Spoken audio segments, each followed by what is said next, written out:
Live stream हो गया है। अभी चल रहा है सर। दो दो मेरे मिनट को लगेगा जहाँ बस। मैसेज आ गया। हाँ जी, वो मैसेज आ जाता है। पोर्टल चल रहा है। ये वेंकी जी एक क्यों लिखा हो रहा है कि being send to a third party. कोई नहीं, ओके कर दो बस उसे। अच्छा आवाज ही ओके नहीं आ हाँ, प्रियांक सर कर रहे हैं। जी सर। स्टार्ट। जी सर। प्रियांक सर, आज आपकी कोई क्वेरी थी तो सबसे पहले आपकी क्वेरी ले लेते हैं। अच्छा शुरुआत मुझे ही करनी है क्या? जी मैंने सर, कहा भी जी था जी। आपसे। नहीं शुरुआत तो मैं कर दूं, लेकिन पहले आप जो टॉपिक है मतलब उसे रखना चाहेंगे या मैं ही नहीं शुरुआत कर दूं? नहीं, पहले आज आप ही शुरुआत करें सर, आपकी क्वेरी से शुरुआत अच्छा करते हैं। अच्छा अच्छा। चलो मेरी इसमें दो तीन क्वेरी हैं। अब नंबर वन तो ये है जो आजकल जैसे चल रहा है कि प्री जीएसटी रिकवरी, तो इस पे वैसे पहले भी डिस्कशन हुआ होगा। प्री जीएसटी रिकवरी की वैट की कोई डिमांड है तो वो हमारी जो जीएसटी का क्रेडिट लेजर है या कैश लेजर से, तो उससे वो लोग उसमें कोई नोटिस तो आ नहीं रहा। उसमें दो स्थिति है कि एक तो हमने पहले चालान जमा कर रखा है, डिमांड हमारी कोई नहीं है, लेकिन ऑनलाइन वहां पोर्टल से नहीं हटी है, तो इस वजह से वो डायरेक्ट बिना किसी नोटिस के वहां डीआरसी क्या वो 7A करके है वो जो फॉर्म है उसका, और उसमें लिखा हुआ है रूल 142 के अंतर्गत है। तो वो दो तरह से हो रहा है। एक तो उसमें अ, चालान जमा है तब भी वो, क्योंकि ऑनलाइन पोर्टल पे डिमांड है तब भी वो पैसे उससे कट रहे हैं, कैश लेजर है क्रेडिट लेजर से। और यदि हमने एक केस ये हो सकता है कि हमने जमा नहीं करे तो वो भी कैश लेजर या क्रेडिट लेजर से वो लोग डिडक्ट कर रहे हैं। अब इसमें जो दो सिचुएशन है, एक तो फॉर्म ही उसके दो हैं, एक 7A करके आ रहा है और एक 8A करके आ रहा है। तो मेरा कहना है इन दोनों में अंतर क्या है। और दूसरा ये कि 7A वाले जो ऑर्डर हैं वो नोटिस नहीं है, ऑर्डर ही है, उसमें सारा ब्रीफ किया हुआ है। तो उसमें एक कंडीशन तो ये है कि वो लोग उसमें डिमांड क्रिएट कर दी उन्होंने।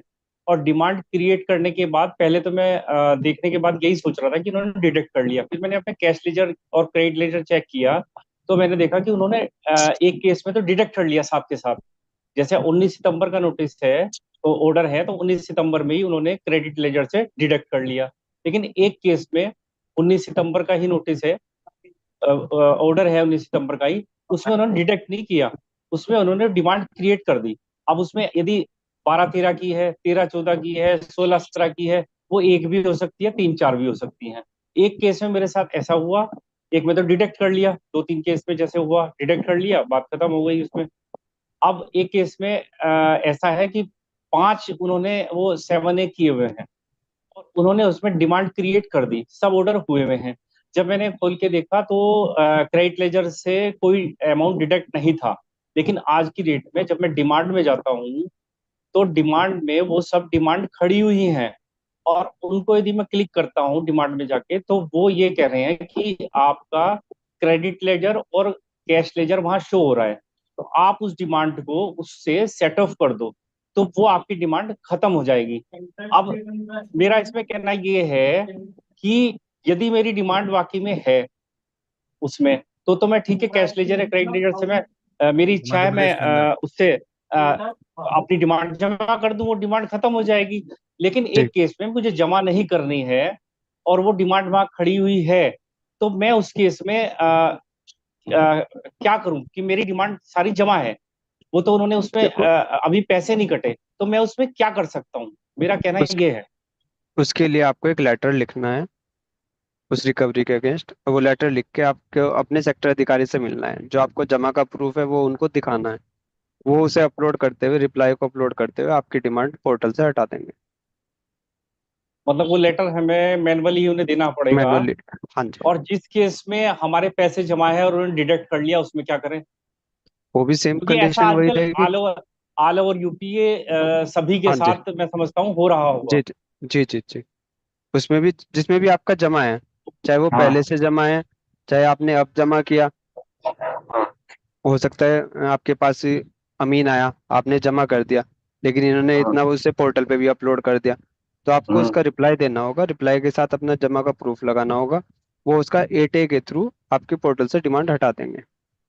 नहीं, अच्छा डिमांड हटा देंगे हाँ एटे जी। के थ्रू। लेकिन हाँ जी। एटे डिमांड हटाने के लिए मतलब जो उससे सेवन ए डिमांड हट है, जाएगी। सेवन हाँ ए है, उसमें वो डिमांड क्रिएट कर रहे हैं।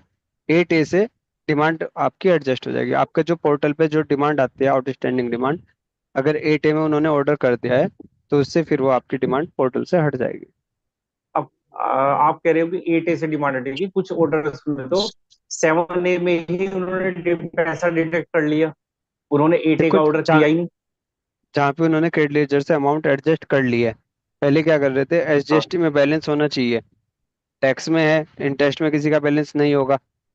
हाँ। आपका कैश या क्रेडिट में अगर एसजीएसटी में बैलेंस है तो उससे वहां से डिडक्ट कर लेंगे, क्योंकि ये सारा एसजीएसटी से होगा एडजस्ट। कोई इसमें सीजीएसटी आईजीएसटी की डिमांड नहीं है, सिर्फ एसजीएसटी की डिमांड होगी। नहीं तो वो डिडक्ट तो कहीं से भी कर सकते हैं। डिडक्ट एसजीएसटी से ही कर सकते हैं वो, अगर आप अच्छा, आईजीएसटी ऑटोमेटिक से नहीं अगर कर वो सकते। करेंगे। नहीं, अच्छा। अगर वो करेंगे तो ऑटोमेटिक आपके एसजीएसटी में क्रेडिट लेजर और कैश लेजर दोनों में से किसी में भी हो तो वो कर लेंगे।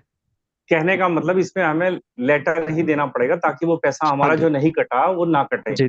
या हाँ जो जी, हमारा कट गया है वो हमें वापस मिले। वो वापसी मिल जाए। वापसी लेटर के थ्रू ही मिलेगा। हाँ जी। ठीक है, एक तो वो ये बात इसमें क्लियर हो गई कि ऐसे। अच्छा, अब एक ये वाला मैटर तो अलग हो गया। अब एक मैटर मेरा ये था कि मेरा एक व्यापारी जो पहले से अ, मतलब जीएसटी में रजिस्टर्ड भी है और अपना वर्क कर रहा है, अब उसे क्या करना है, उसे कोई कम्युनिटी टैक्सेबल है वो। अब जैसे कोई कम्युनिटी ऐसी हो सकती है कि जो कोल्ड स्टोरेज में रखे बिना खराब हो जाएगी, वो जी। उसे कोल्ड स्टोरेज में रखनी पड़ेगी। ठीक है। वो व्यापारी मेरा यूपी का है, हम्म। वो चाहे मेरठ मुजफ्फरनगर या हम्म। कहीं का भी हो, यूपी का है हम्म। वो व्यापारी। उसने कोई ऐसी कम्युनिटी दिल्ली से परचेज की या महाराष्ट्र से परचेज की। हम्म। अब उसको आगे भी रखना तो है नहीं, उसे सप्लाई ही करनी है। हम्म। लेकिन वो कम्युनिटी ऐसी है कि उसने परचेज की और उसका कोल्ड स्टोरेज, उसे कोल्ड स्टोरेज में रखनी है। अब उसमें हम्म। एक केस तो ऐसा है कि कोल्ड स्टोरेज में ही किसी दिल्ली के व्यापारी का माल रखा है, हम्म। वहीं उसने उससे परचेज कर लिया कि ठीक है ये माल मेरा है। तो वो माल का मूवमेंट तो कहीं हुआ नहीं, माल हम्म। कोल्ड स्टोरेज में ही है। हम्म। लेकिन परचेज उसने कर लिया और वो जो कोल्ड स्टोरेज के डॉक्यूमेंट्स हैं वो उसने अपने नाम ट्रांसफर करा लिए। अब हम्म। वो 5-7 दिन 15 दिन अपना, जहां उसका बेनिफिट होगा कि भाई रेट बढ़ रहा है तो अब उसे सेल करना है, तो सेल का भी ऐसा है कि जिसको वो सेल करेगा वो डायरेक्ट कोल्ड स्टोरेज से ही उसने सेल कर दी। ठीक है, अब वो व्यापारी जैसे भी ले जाएगा उसका क्या प्रोसीजर रहेगा, और उसको वो माल अपने सहारनपुर यदि लाना पड़े कि सहारनपुर लाना है, अपनी ही फर्म में लाना है उसमें से कुछ माल, तो उसका क्या प्रोसीजर रहेगा। और यदि वो माल उसे यूपी में सेल करना है तो उसका क्या प्रोसीजर रहेगा, क्योंकि माल तो वो एक ही जगह है।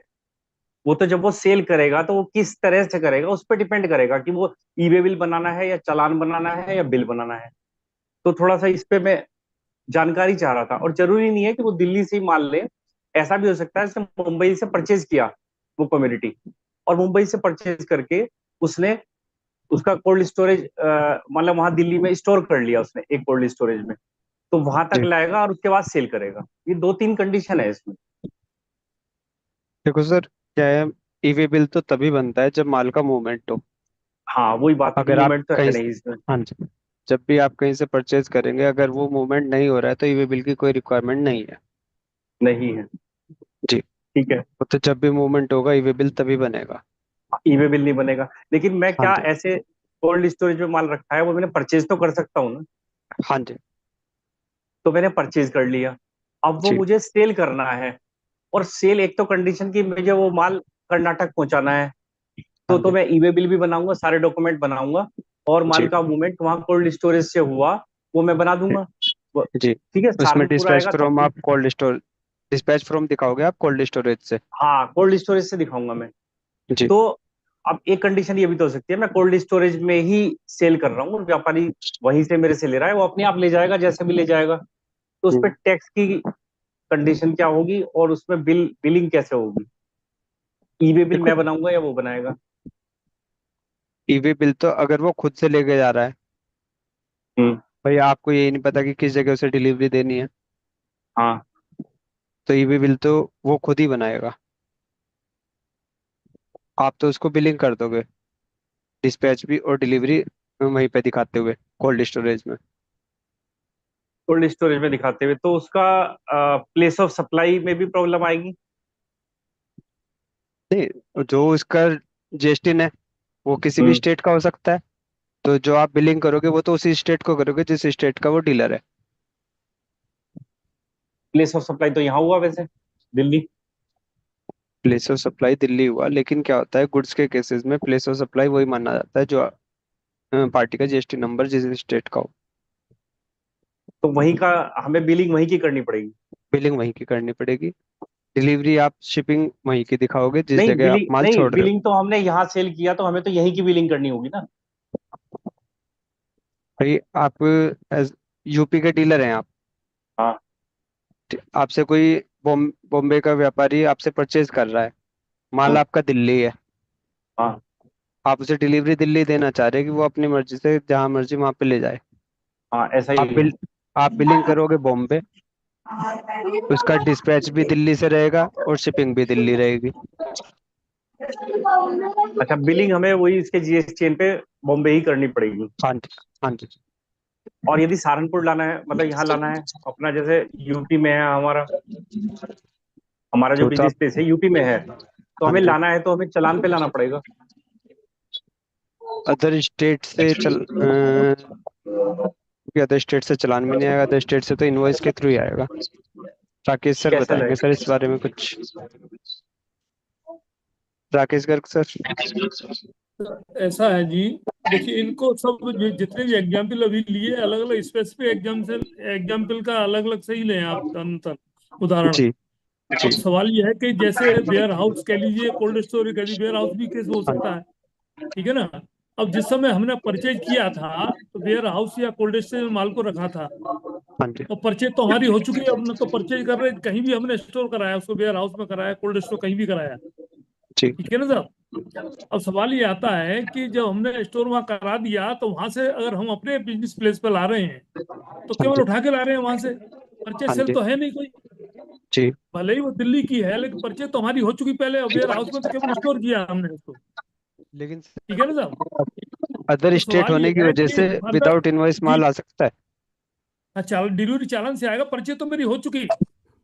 परचेज करने के बाद ही मैंने दिल्ली में स्टोर किया। जी। दोबारा दोबारा अपने आप को तो खरीद बिक्री वहां नहीं होगी, क्योंकि वहां न तो मैं हूँ, वहां कोई न कुछ है। वेयर हाउस में मेरा माल रखा हुआ है केवल।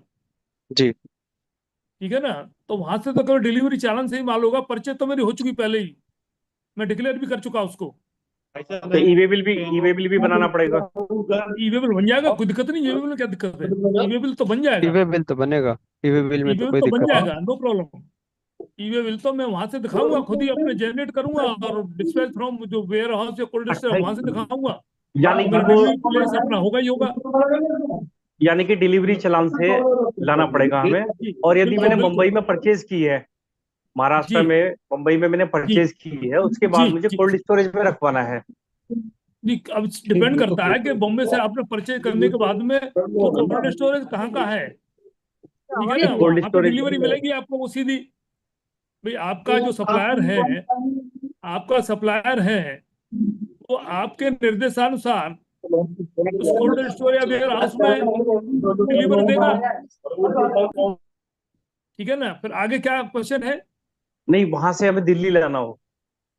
नहीं, पहली बात तो बॉम्बे से आपने परचेज करी, हाँ, दिल्ली परचेज लाना कर है ली। ना।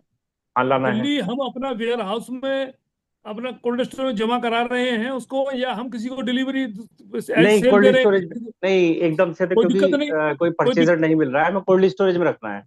कोई दिक्कत नहीं। वहां से हम प्लेस ऑफ डिलीवरी उनको बताएंगे, निर्देश देंगे कि सर दिल्ली में फलाना वेयर हाउस है, वहाँ कोल्ड स्टोर है, वहां के पते पे आप माल को डिलीवरी दीजिए हमें। नहीं, वो तो डिलीवरी दे देंगे, लेकिन माल जी वहां रखा हुआ है, वहां जी मतलब कहीं बाहर से आया है, वो इम्पोर्ट हुआ है, तो वो तो एक जी हाँ जगह आ गया। अब हमें जी वो हाँ दिल्ली मंगाना है, अपने कोल्ड स्टोरेज में स्टोर करना है। जी हाँ। अगर हमने वहां से किसी से खरीदा है, बॉम्बे से खरीदा है, जहां हाँ। से भी खरीदा है, तो हम उसको निर्देश देंगे कि भाई वो दिल्ली में जो फला कोल्ड स्टोरेज है, आप वहां पे इसको डिलीवरी दीजिए।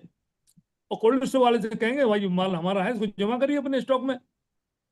दिक्कत दिक्कत कहाँ रही इसमें? अच्छा, दिल्ली हमें क्वेश्चन क्या छूट रहा? हाँ, वहीं मंगाना पड़ेगा। जी। डिलीवरी दिल्ली तो लेनी दिल्ली पड़ेगी कि भाई दिल्ली कोल्ड तो हम स्टोरेज में, और निर्देश वहाँ स्टोर देंगे। कर लेंगे हम। तो जब हम ऐसा थोड़ी आप पहले अपने यहाँ लाएंगे, रास्ते में अगर हमारा पड़ रहा है तब तो हम अपने यहाँ मंगा लेंगे। फर्दर फिर हम उसको डिस्पैच करेंगे वहां से कोल्ड स्टोरेज के लिए।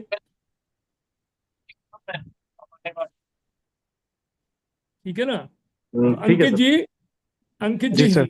जी कुछ छोटी मोटी समस्याएं हैं वो मैं जनरली आदत में है मेरी में वो जी रखने जी की। जी तो जी जब जी भी समय देंगे आदरणीय हर शर्मा जी, जब भी समय देंगे तो मैं एक छोटी सी प्रश्न अपना कोई प्रॉब्लम रखना कोई नहीं सर, चाहूंगा।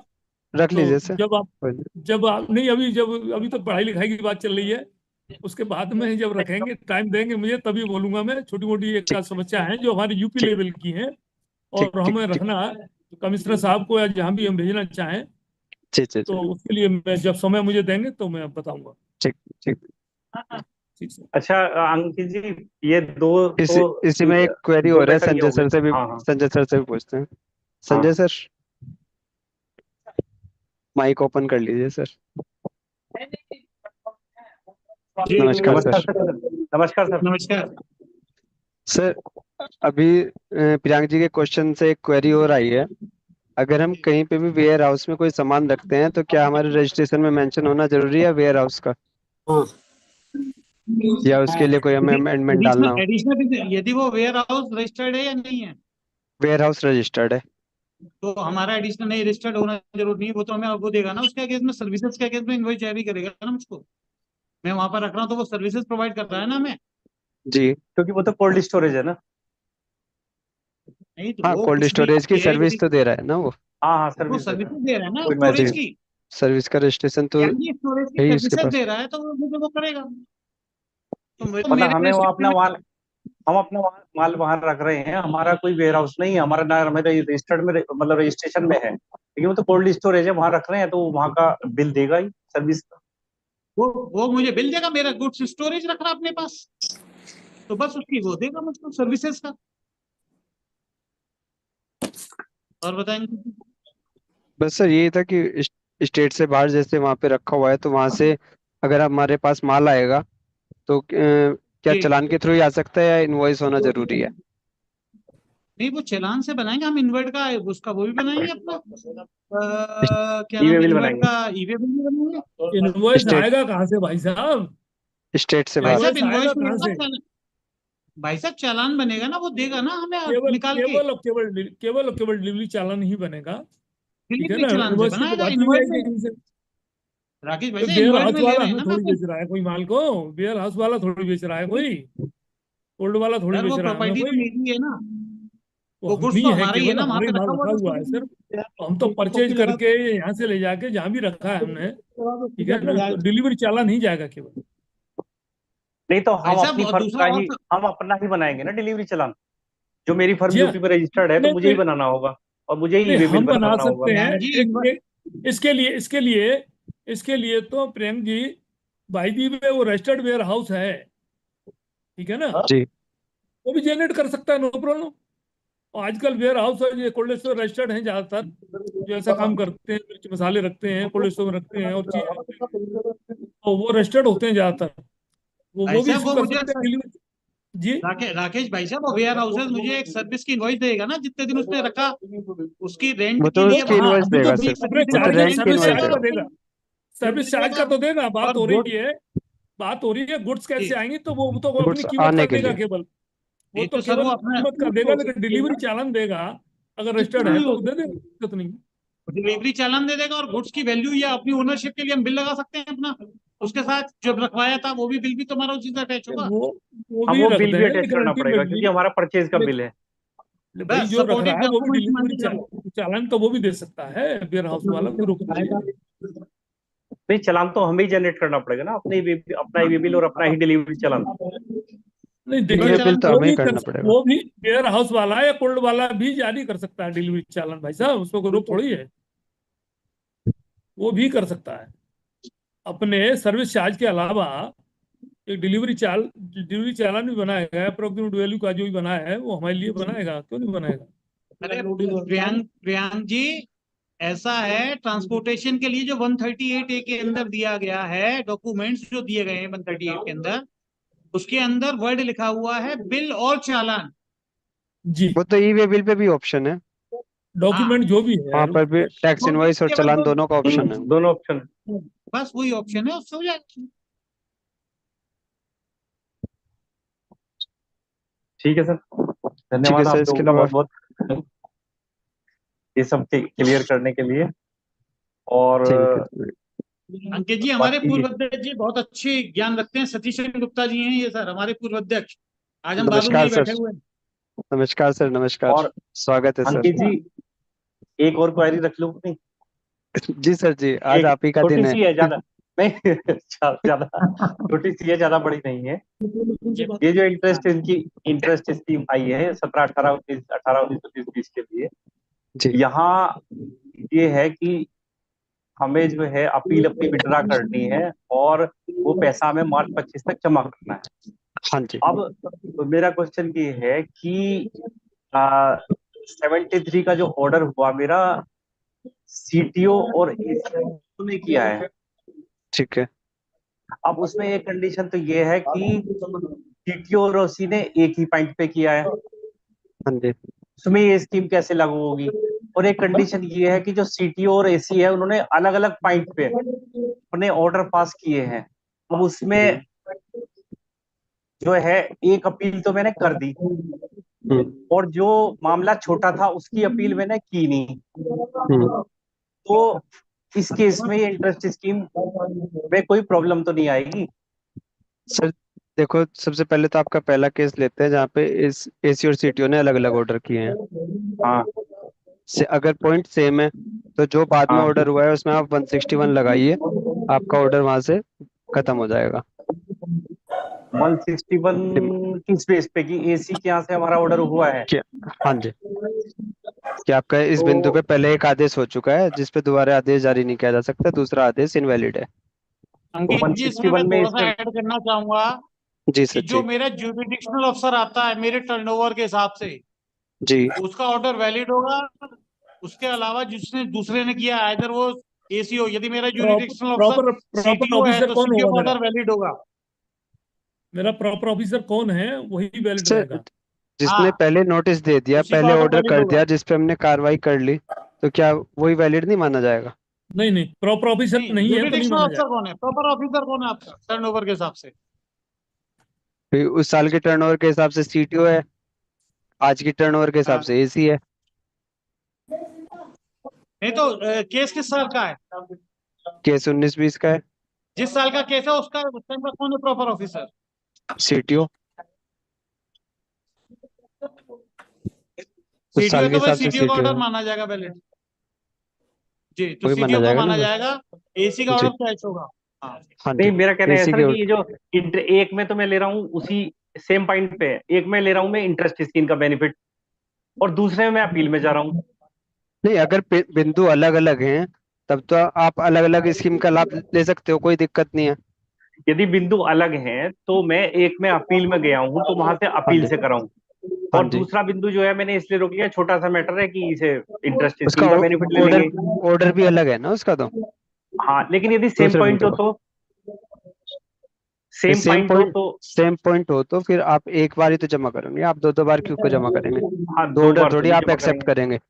एक हम्म। ऑर्डर को तो आपको रेस्ट कराना ही पड़ेगा ना। प्रियांक भाई ये बताइए, एक ही बिंदु पर एक ही साल में एक ही एसएससी को कितनी बार असेस किया जाएगा? नहीं, एक ही बार किया जाना चाहिए सर, लेकिन ऐसा ऐसा हो रहा है।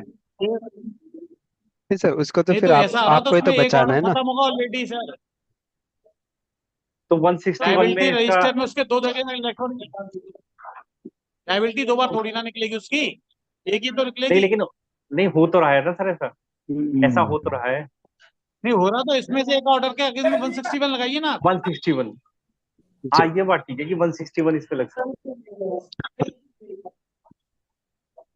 ठीक है सर, ठीक आज है अंकित, अपने डिस्कशन को यहीं पे विराम करते हैं। इसी में टाइम हो गया क्या अंकित? हाँ जी सर, आज आपने पूरा टाइम ले लिया। अच्छा ये तो गलत है।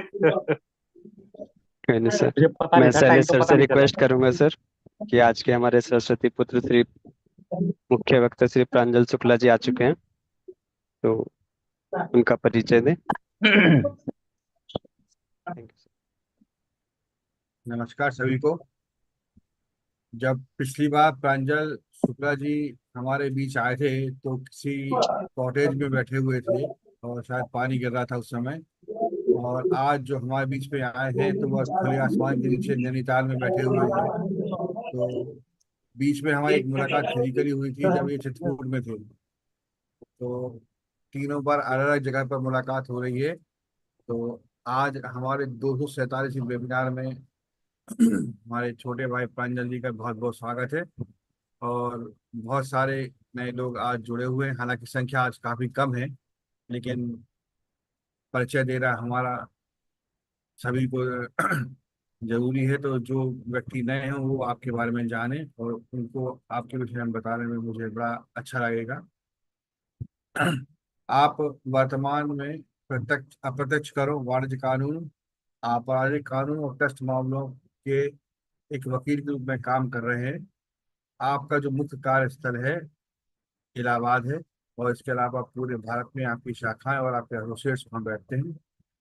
आप प्रतिष्ठित कानूनी कर सलाहकार फर्म से संबंधित हैं। आपके कई जगह जीएसटी, एफसीआरए, कंपनी अधिनियम संशोधन अप्रत्यक्ष करों में प्रकाशित हुए हैं। आप Uttar Pradesh power corporation limited के साथ पैनलबद्ध हैं। आपने कानून में स्नातक यानी एलएलबी करी है, माइक्रोसॉफ्ट सर्टिफाइड प्रोफेशनल भी हैं, और पॉलिटिकल साइंस में स्नातकोत्तर की उपाधि आपके पास है। आपने बीएलएलबी 2013 में पूरा किया और 2013 से ही इलाहाबाद न्यायिक क्षेत्र में अधिवक्ता के रूप में कार्य कर रहे हैं। आप मुख्य रूप से टैक्सेशन, कंपनी, सिविल और अन्य विविध कार्यों में पिछले कई वर्षों से प्रैक्टिस कर रहे हैं। आपका मुख्य रूप से काम करने का जो क्षेत्र है वो है केंद्रीय उत्पाद शुल्क, सीमा शुल्क, सेवा कर और वेट। इसके अलावा कॉर्पोरेट कानून, रेरा, आईबीसी और साइबर अपराध में भी आप काम करते हैं। और इसके अलावा इन सभी कार्यों में अपने कानूनी लड़ाई करने में काफ़ी विशेषज्ञता आपके हाथ में है। आप royal court of justice UK London में आप प्रस्तुत हो चुके हैं। इसके अलावा आप जैसे उच्च न्यायालय है यहाँ इलाहाबाद, तेलंगाना, पटना, ग्वालियर, केरल और बॉम्बे, यहाँ पर आप प्रस्तुत हो चुके हैं। कस्टम और उत्पाद शुल्क में सेवा कर अपील न्यायाधिकरण के समक्ष भी आप प्रस्तुत हो चुके हैं। आयुक्त अपील के सामने भी कई बार आप प्रस्तुत हो चुके हैं। इसके अलावा आप कॉर्पोरेट कानून, आईबीसी मामलों में एनसीएलटी प्रतिनिधित्व कर चुके हैं। मध्यस्थता और सुलह कार्य में आप इस जो परिषद है भारतीय मध्यस्थता परिषद में आप पैनलबद्ध हैं। इसके अलावा आबकारी और सेवा कर विभाग में एनसीआई के जो आयोजित सेमिनार होते हैं या जो कार्यशालाएं होती हैं उसमें आप उद्बोधन भी देते हैं। विभिन्न अध्ययन मंडलों में आप उद्बोधन दे चुके हैं। आईसीआई की शाखाओं में कई जहाँ जहाँ पर आपको बुलाया जाता है वहाँ पर आप लगभग 200 से ऊपर व्याख्यान दे चुके हैं। ये तो आपका संक्षिप्त परिचय मैंने आपके सामने रखा। तो अब मैं अपने भाई प्रांजल जी से निवेदन करूंगा कि अब वो आज का अपना उद्बोधन शुरू करें। आदरणीय प्रांजल जी। आप सभी को मेरा प्रणाम और thank you so much Shailesh sir, इतना अच्छा इंट्रोडक्शन देने के लिए। इस बात का आभार हूं मैं। आज बहुत दिन बाद सबसे मुलाकात हुई और उम्मीद करता हूं कि मेरी आवाज सब तक पहुंच रही होगी और क्लियर पहुंच रही होगी। अगर किसी प्रकार की कोई दिक्कत मेरी आवाज पहुंचने में कृपया मुझे बता दें, तो मैं उसमें जो हो सकेगा माइक में सही कर दूंगा। सबको मेरी आवाज आ रही है? जी जी सर, सर, हेलो, सही आ रही है सर। अच्छा आवाज आवाज आ रही है। रिस्पॉन्स नहीं आया, मुझे लगा जान ही रही है क्या। नहीं नहीं नहीं, ऐसा कुछ नहीं। सही, म्यूट है ना सर, तभी इसलिए थोड़ा सा सबके मोबाइल और आ माइक्रोफोन रही है म्यूट सर। रहते हैं ना, इसलिए आप रिस्पॉन्स करने में थोड़ा टाइम लग जाता है।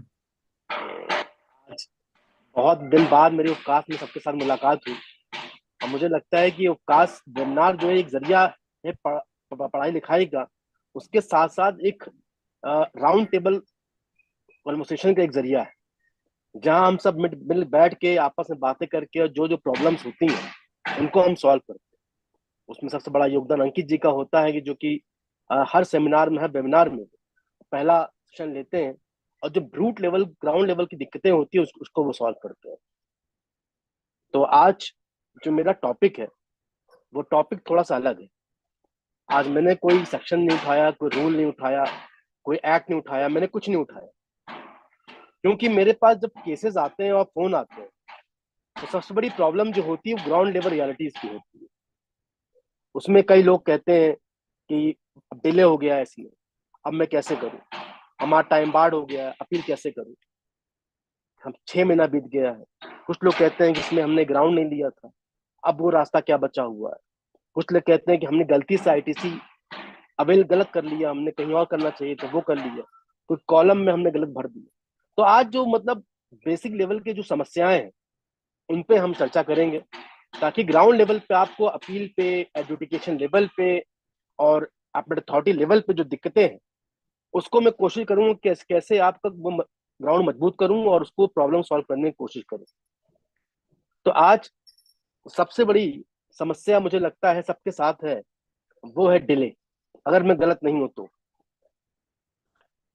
क्योंकि सबके साथ ये दिक्कतें आ रही हैं, सब में ऑर्डर पास हो गया है, किसी में 3 महीना, किसी में 6 महीना, इवन जो 129 वाले मामले उसमें तो 2-2 साल बीत चुका है और लोगों ने अपील नहीं किया। तो पहला प्रश्न सबका यही आता है मेरे पास कि अगर आप अपील करेंगे तो वो डिले पे खारिज हो जाएगा, तो उसके लिए अब हम क्या करें। सर, उसके लिए सबसे बड़ा तरीका है कि आप सेक्शन 107 और क्लॉज 1 का पहला शब्द जो लिखा है वो पढ़ेंगे लाइन आप, तो उसमें एक वर्ड लिखा है any order communicated, meaning thereby date of limitation जो काउंट होगी वो डेट ऑफ कम्युनिकेशन से काउंट। तो आप ये बात कहेंगे तो आप दिमाग में आ रहा होगा, तो उन्होंने तो पोर्टल अपलोड कर दिया, जब पोर्टल अपलोड कर दिया तो उन्होंने सर्व कर दिया, इसका मतलब तो भाई हम डिले हैं। बिल्कुल सही है, मैं कहता हूं कि पोर्टल पे अपलोड करना, मानता हूं एक सर्विंग है, उन्होंने सर्व किया होगा, जो कि सेक्शन 169 क्लॉज 1 के जो 5 है उसमें आता है कि पोर्टल अपलोड कर दिया मतलब सर्विस हो गया। बट सर, सर्विस और कम्युनिकेशन दोनों में फर्क हो सकता है। उन्होंने सर्विस किया हो अपलोड करने से, बट कम्युनिकेट नहीं हुआ हमको। कम्युनिकेट कब से होगा? जिस दिन हमको जानकारी होगी, उस दिन से डेट ऑफ कम्युनिकेशन माना जाएगा।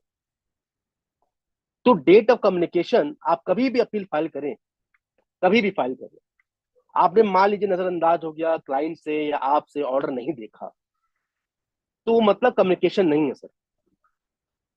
तो कम्युनिकेशन कब हुई? जिस दिन आपको जानकारी हुई।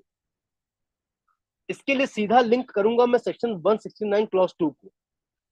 अगर आप 2 पढ़ेंगे तो 1 के जो 5 कॉलम है, उन 5 कॉलम में से ईमेल और पोर्टल, ये दोनों हटे हुए हैं। 2 कहता है बाकी जो 3 है उनमें डीम सर्विस होगा, बाकी ईमेल पर सर्व करना और पोर्टल सर्व करना डीम सर्विस नहीं कहलाया जाए। तो आप जब भी अपील फाइल करिए, बेशक फाइल करिए, ये बात भी सही है कि अपील अपील अथॉरिटी के पास 30 दिन के ऊपर डिले कंडोन करने की पावर नहीं, बिल्कुल सही बात। लेकिन आपका जो ग्राउंड रहेगा कि डिले क्यों हुआ, वो ग्राउंड आगे जाने में आपको बहुत हेल्प करेगा। अगर आपका अपील खारिज होती है, अगर आप ट्राइब्यूनल स्टैब्लिश होता है, ट्राइब्यूनल हेल्प करेगा, ट्राइब्यूनल नहीं स्टैब्लिश होता तो वो हाई कोर्ट में हेल्प करेगा। उसका सीधा रास्ता है, जिस दिन अपील फाइल करने जा रहे हैं आप अपने ग्रांड अपील में डिले एक्सप्लेन जरूर करिए, और डिले एक्सप्लेन में ये लिखिए जो ऑर्डर की डेट ऑफ कम्युनिकेशन थी वो आपको 1 महीना पहले हुई थी। कब हुई थी वो? 1 महीना पहले। ऐसा मान लीजिए आज की तारीख में अपील फाइल करने जा रहे हैं, तो आप कहिए कि हमारी ऑर्डर कम्युनिकेशन की डेट जो है वो 1 महीना पहले की है।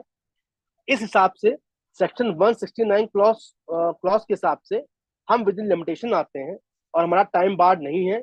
कृपया हमारी अपील की सुनवाई उसमें अब मेरिट पे करें, डिले पे खारिज न करें। तो ये आपका एक बहुत बड़ा ग्राउंड बनेगा सर कि आपकी अपील कभी भी कोई भी नीचे से खारिज होती भी है तो ऊपर आके आपको डिले कंडोन हो जाएगी, आप इस रास्ते से बच जाएंगे कि डिले पे आपकी अपील कोई भी डिसमिस नहीं है, इस बात का गारंटी। अब मैं पॉइंट टू पॉइंट करता जाऊंगा, उसके साथ क्वेश्चन भी करता जाऊंगा, तो एक क्लैरिटी भी आता है। तो इस पॉइंट पे किसी कोई क्वेश्चन है सर, किसी को भी? जी सर। सर दरअसल में क्या है कि कुछ केसेस में रजिस्ट्रेशन कैंसिल हुए हुए हैं, 1 साल या 1.5 साल हो चुका है। उसको पार्टी को अब पता चल रहा है, बीच में कहीं चला गया या कुछ बीमार हो गया जिस वजह से उसे पता नहीं चल पाया। कैंसिल होने के बाद में आज की डेट में अगर वो अप्लाई करता है, अपील दाखिल करता है, तो क्योंकि उसको लॉगिन करने पे पता ही अभी चला है। सर उस केस में ये करिए सर, ये तो बहुत अच्छा ग्राउंड है। आप मान लीजिए आपका आपका रजिस्ट्रेशन है, ठीक है, अब वो कैंसिल हो गया। अब जब रजिस्ट्रेशन हमारा कैंसिल हो गया तो हम जो ऑब्लिगेटेड हैं कि पोर्टल चेक कर पाए कि ऑर्डर पास हुआ कि नहीं हुआ। हमारी ऑब्लिगेशन उसी दिन से खत्म हो गई जिस दिन हमारा रजिस्ट्रेशन कैंसिल हुआ। तो अब ऑर्डर हमको सर्व नहीं हुआ, हमें कम्युनिकेट ही नहीं हुआ। जब हमारा रजिस्ट्रेशन कैंसिल हो गया, पोर्टल हमारा कैंसिल है, तो हम ऑब्लिगेटेड कहाँ है पोर्टल चेक करने की? तो हमें डेट ऑफ ऑर्डर कम्युनिकेट कब हुआ? जिस दिन आपको जानकारी हो। इसका भी एक रास्ता है सर। अगर रजिस्ट्रेशन कैंसिलेशन में, क्योंकि अपील में जाएंगे, अपील डिले में खारिज करेगा, आप उसके बाद हाईकोर्ट आएंगे, तो ये बड़ा लंबा प्रोसेस है, ये मतलब प्रोसेस लंबा है। तो इसका बेस्ट रास्ता ये है, ये जो सर्किल है इसको शॉर्ट करने के लिए आप शो कॉज नोटिस जो आता है कैंसिलेशन का, भले 3 साल पुराना हो कोई मतलब नहीं, उसके उसके बाद जो ऑर्डर आता है दोनों का मैच कराइए। अगर मान लीजिए आपके registration cancellation show cause notice में लिखा है कि registration obtain by means of fraud, ठीक, उसके साथ कोई अटैचमेंट नहीं, ठीक, उसके बाद ऑर्डर ही पास हो जाता है और मालूम चला 3 साल बाद, अब आप कहेंगे अपील जा नहीं सकता, गया तो अब अपील खारिज होगी, हाईकोर्ट पता नहीं डेली कंट्रोल करे नहीं करे। तो अगर आपको बिना डॉक्यूमेंट अपलोड किए कोई रजिस्ट्रेशन कैंसिल होता है, ऑर्डर पास होता है और ऑर्डर खाली एक लाइन लिखा रहता है, where no reply no response filed by the taxpayer here registration is cancelled, इतना ही लिख के आता है ऑर्डर बस। जी जी जी। उस केस में आप तुरंत ही पूरे इंडिया में किसी भी प्रदेश का मामला हो तुरंत ही हाईकोर्ट जाइए। जो काम आपका 6 महीने 3 महीने में होगा वो काम आपका हाईकोर्ट एक दिन रिमांड बैक करेगा असेसिंग ऑफिसर के पास। वहां आप सबसे रिटर्न दिखाइए, रिटर्न दिखा के आप टैक्स जमा करिए, रजिस्ट्रेशन आपका 3 साल पहले कैंसिल उसी दिन खुल जाएगा। ठीक। Thank you sir. और जिन जिन केस में रजिस्ट्रेशन कैंसिल है वो तो बहुत ही अच्छा केस है, वो तो बेस्ट है कि हम ऑब्लिगेटेड कहाँ रह गए पोर्टल चेक करने के लिए। अगर कमाल कोई 74 का 73 का ऑर्डर पास है और रजिस्ट्रेशन जी कैंसिल है, आप यही बोलिए हमारी रजिस्ट्रेशन कैंसिल, तो हम कैसे ऑब्लिगेटेड चेक करने के लिए? हमें कम्युनिकेट ही नहीं हुआ। वो तो सामने वाला पर्चिया सेलर जब अपनी ईबे पे जनरेट कर रहा था या फिर वो कुछ कर रहा था, मालूम चला कि रजिस्ट्रेशन कैंसिल है और 73 74 का मैटर है, तो आप कहिए कि हम हमारा अकाउंट रिटर्न फाइल कर रहा था, तो उसने लाइबिलिटी रजिस्टर चेक किया तो देखा लाइबिलिटी खड़ी है। जब हमने इंक्वायरी किया तो मालूम चला कोई प्रोसीडिंग हमारे खिलाफ इनिशिएट हो रखी थी एक्स पार्टी। अच्छा अच्छा रास्ता है ये। ठीक है सर। किसी आदरणीय और शुक्ला क्वेश्चन जी, इस संदर्भ में? हाँ मेरा सर क्वेश्चन है शुक्ला जी। आदरणीय शुक्ला जी, मेरा एक प्रश्न सर है। सर अभी डिले के पॉइंट पर ही हम पढ़ रहे थे, सिंगल जज का फैसला है 23/9/2024 को भी फैसला आया है, चिक्की मालूम कॉस्मेटिक्स है। हाँ कानपुर हाँ। का। तो उसमें कह हम्म। दिया कि लिमिटेशन एक्ट का सेक्शन 5 यहाँ लागू नहीं होगा, अपने आप में स्पेशल स्टेटस है ये, तो इसलिए इसमें लागू नहीं होगा। जबकि इलाहाबाद हाई कोर्ट की डिविजनल बेंच का फैसला पहले से हमारे पास है हम्म। और उसका साइटेशन है। अ, ये पता नहीं कहना क्या, मतलब बताइए, कोई बात नहीं, मैं ये फेडरेशन कह होगा। रहा हूँ, तो जब पहले डबल बेंच का फैसला है कि लिमिटेशन एक्ट लागू होगा, आज सिंगल मेंबर बेंच कह रहे हैं कि सब ये लिमिटेशन एक्ट का सेक्शन 5 लागू नहीं होगा। तो सर हमें क्या ऐसा है मानना जो चाहिए, क्या होगा? आप सिंगल सिंगल बेंच जो कहा है सेक्शन 5 लिमिटेशन लागू नहीं होगा, वो जी एकदम सही कहा है, गलत नहीं कहा। और जो डिवीजन बेंच की आप बात कर रहे हैं वो कलकत्ता जी। हाईकोर्ट जजमेंट है, कलकत्ता नहीं सर, हाईकोर्ट एक जो जजमेंट है है जिसमें सेंट्रल इंडस्ट्रियल सिक्योरिटी फोर्स का फैसला था, और ये 2018 की रिट नंबर 822 में दिया गया था।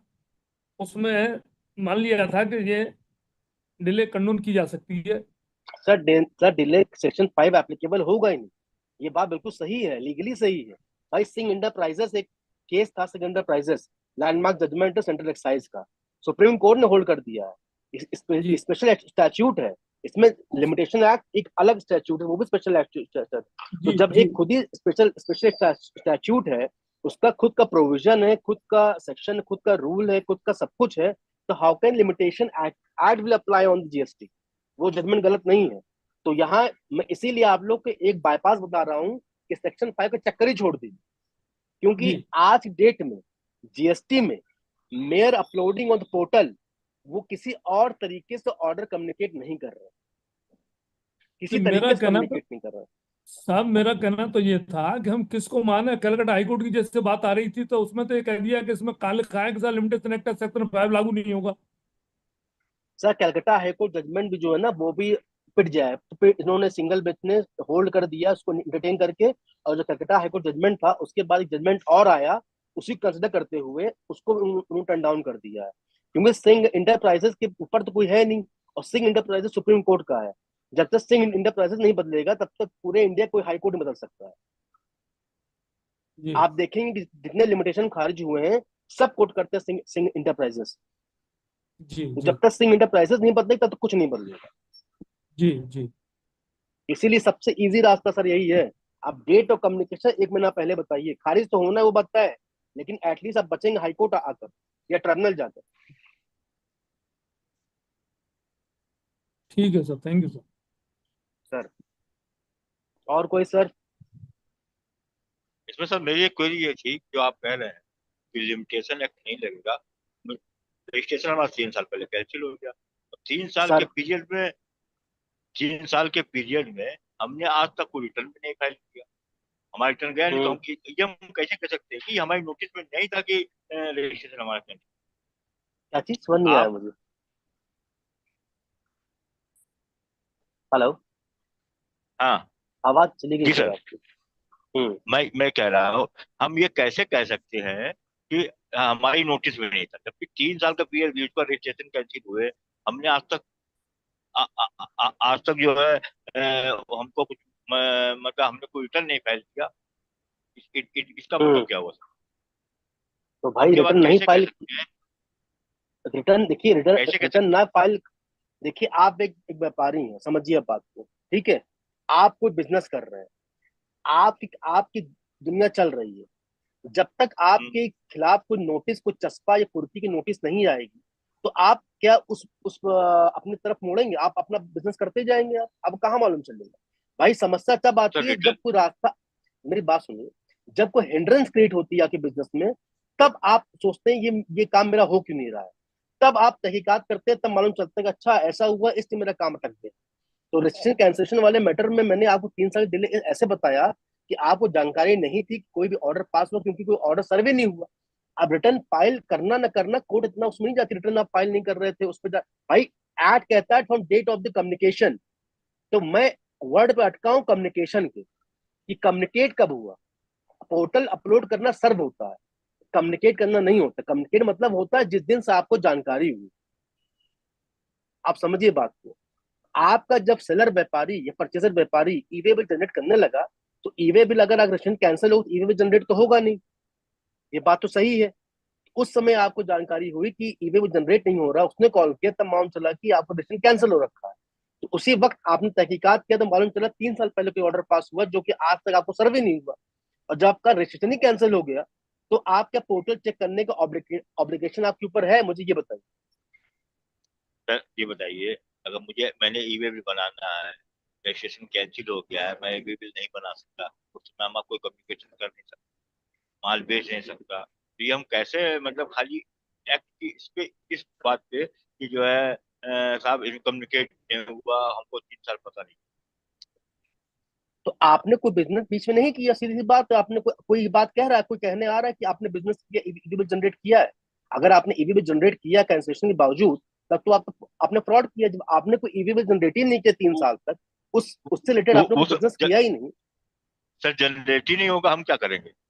ई वे बिल एग्जैक्टली जनरेट ही तो नहीं मतलब होगा ना। आपको, तो इसका मतलब आपको जरूरत पड़ी ही नहीं। आपको 3 साल तक क्यों मालूम नहीं चला? क्योंकि आपने ईवी बिल कभी जनरेट ही नहीं किया 3 साल में, तो जरूरत पड़ी ही नहीं आप। तो ईवी भी नहीं जनरेट अगर करती, ठीक है, जरूरत पड़ी, आप लेकिन आप रिटर्न फाइल मेरी करने बात लायबिलिटी मेरी थी। बात मेरी बात समझ नहीं रहे सर। अगर आपको ईवी बिल, अगर मान लीजिए रजिस्ट्रेशन आज आपको कैंसिल हो गया, ठीक है, 1 महीने बाद आपको ईवी बिल जरूरत पड़ गई, आपको कहीं माल बेचना है, मंगाना था, ठीक, आप ईवी बिल जनरेट करने लगे तो मालूम चला रजिस्ट्रेशन कैंसिल है। तो आपको लेकिन 1 महीने बाद जरूरत पड़ गई, इसीलिए आपको मालूम चल गया। अब अगर 3 साल तक आपको ईवी बिल जनरेट करने की जरूरत पड़ी ही नहीं, तो आप कैसे मालूम चलता? बताइए हमको ये बात। अगर जनरेट नहीं आपने सर, नहीं किया 3 साल तक ईवी बिल, तो मतलब आपको जरूरत ही नहीं थी। जरूरत क्या किया, वन डाउनलोड की वो हमने नहीं किया, हाँ, हमको मालूम क्या था, चीज? लेकिन हमको ये बात मालूम थी कि हमारा रजिस्ट्रेशन कैंसिल, और हम हाँ जनरेट करने की सर, आप कोशिश माइक की, से ईवी बहुत बिल दूर जनरेट बोल रहे करने हैं सर। की। हम्म। मैं कह रहा हूँ, जब हम्म। हमने ईवी बिल डाउनलोड करने की कोशिश की तो डाउनलोड हम्म। नहीं हुआ, मेरी हम्म। जानकारी में बात आ गई थी, कैंसिल। अब उसके बाद अगर हम 3 साल बाद ये बात कहते हैं, लेकिन जबकि हमारी रिटर्न फाइल करने की लायबिलिटी हर मंथ या हर क्वार्टर का है, हम 3 साल तक हम्म। रिटर्न भी नहीं फाइल कर रहे हैं, हम 3 साल तक हम्म। रिटर्न भी नहीं फाइल कर रहे, और हम्म। अब वो कोर्ट से कह रहे हैं कि साहब हमारी कम्युनिकेशन अभी हमारा 1 महीने पहले हुआ। तो कोर्ट कोर्ट कोर्ट इस सुनिए, आप कोर्ट कभी नहीं पूछे कि आपने रिटर्न फाइल किया क्यों नहीं किया, क्यों नहीं किया, आपकी मर्जी है। रिटर्न फाइल नहीं करेंगे तो आप जब भी रिटर्न फाइल करेंगे विद इंटरेस्ट और पेनल्टी फाइल करना पड़ेगा। वो उसमें गवर्नमेंट का ही नहीं, वो फायदा है। ड्यूज आप आपने देखिए मेरी बात समझिए, वो ऑटोमेटिक ड्यूज आप अपने लाइबिलिटी बढ़ा रहे हैं। समझ रहे हैं बात को? तो कोर्ट इस पे क्वेश्चन नहीं, आप तो जब रजिस्ट्रेशन खुलवाने जाएंगे, आप कोर्ट के पास जाएंगे, जब कहेंगे हमको 3 साल मालूम नहीं चला, तो आप सारे कंप्लायंस करके आएंगे, आप ये बात लिख के आएंगे कि अपना रिटर्न और टैक्स जितने भी है इंटरेस्ट साथ हम पेमेंट करने के तैयार हैं। तब कोर्ट एंटरटेन करेगी उस चीज को, और तभी रजिस्ट्रेशन खुलेगा। कोई रजिस्ट्रेशन बिना टैक्स जमा किए, रिटर्न फाइल किए आपका नहीं खुल सकता, ये तो एक्ट में प्रोवाइडेड है। उसमें कोर्ट से क्या मतलब, आप रिटर्न नहीं फाइल किए तो उसमें तो लाइबिलिटी आप अपनी अपनी बढ़ाए हैं ना भाई। रजिस्ट्रेशन देखिए, रजिस्ट्रेशन जो गवर्नमेंट देती है, गवर्नमेंट ने क्यों लाया? ये पूरा सिस्टम को हार्मोनाइज करने की, ताकि जितना रजिस्ट्रेशन लोग करेंगे उतना बिजनेस क्रिएट होगा, उतना इकोनॉमी बड़ी कंट्री की। तो कोर्ट का मानना है कि कैंसिलेशन और रजिस्ट्रेशन जो होता है, वो व्यापारी का वो बहुत माइन्यूट तरीके देखना चाहिए। वो कोशिश करिए कि अगर वो रिटर्न फाइल कर दे रहा है, टैक्स जमा कर दे रहा है, तो उसको उसी समय खोल दीजिए। इसलिए मैटर नहीं करता है कि वो डिले है कि नहीं है। भाई अगर वो बिजनेस करेगा, इंटरेस्ट पेनल्टी जमा करे, तो गवर्नमेंट के तो फायदा होगा इसमें, आम आदमी फायदा थोड़ी ना, इसमें इकोनॉमी गवर्नमेंट की बढ़ेगी। बात तो उसमें गवर्नमेंट का कहाँ इकोनॉमिक की नुकसान नहीं, है? हम्म। वो बात नहीं, जो इंटरप्रिटेशन कर रहे हैं सर, मैं उसकी बात कर रहा हूँ। हाँ, आपकी तो बात मैं कर भी रहे हैं, ठीक है, मैं, कमी पड़ेगी, आप सब होगा, ठीक है, आप लेकिन हाँ, बस बात यहाँ पे ये है कि आप साथ साहब आपने कोई रिटर्न नहीं फाइल किया, आप जरूरत नहीं पड़ी आप, तो भाई वो 3 साल हमने रिटर्न फाइल नहीं किया, तो वो मेरी मर्जी थी ना, हमने नहीं फाइल करना चाहा। वो आप पे कोई जबरदस्ती थोड़ी, क्यों नहीं फाइल किया? अरे आपने नहीं फाइल, जरूरत पड़ी आपने नहीं फाइल किया, आप जरूरत होती तो फाइल करते आप। भाई सेक्शन 160 देखिए, मैं एक्ट के तहत तहत बात कर रहा हूँ सर। मैं यहाँ फैक्चुअल इशू बात नहीं कर रहा हूँ, रिटर्न फाइल नहीं किया उस पर। सेक्शन जो कहता है वो बताओ, सेक्शन 69 क्लॉज 2 पढ़ लीजिएगा। डीम सर्विस किसको कहते हैं? मेरे uploading on portal is not deem service, on authority is bound to follow the act. Statute अगर प्रोवाइडेड है तो अथॉरिटी को बाउंड चलना पड़ेगा एक्ट से, ना कि अपने मन से। नो जो एक्ट में लिखा है डाउट, वही करेगा अथॉरिटी। तो मैं बात नो कर डाउट। रहा हूँ एक्ट की, मैं बात कर रहा हूँ एज ए लीगल प्रोविजन की। I am not talking about anything about the factual issues. Return हमने फाइल किया नहीं, ये फैक्चुअल इशूज है। लीगल इशूज जो बोलता है, लीगल पैरामीटर में जो आता है, वो ये आता है कि department are bound to follow the act. It doesn't matter कि whether tax payer has follow that procedure और नॉट। वो बर्डन बाद में शिफ्ट होता है उनके ऊपर। तो पहला बर्डन पे है कि whether they followed the entire procedure the provided in the statute और नॉट। ये कोर्ट ये चेक करता है संजय सर, सर। अजय बोथरा बोल रहा हूँ कोलकाता से। अरे आवाज समझ गया आपके।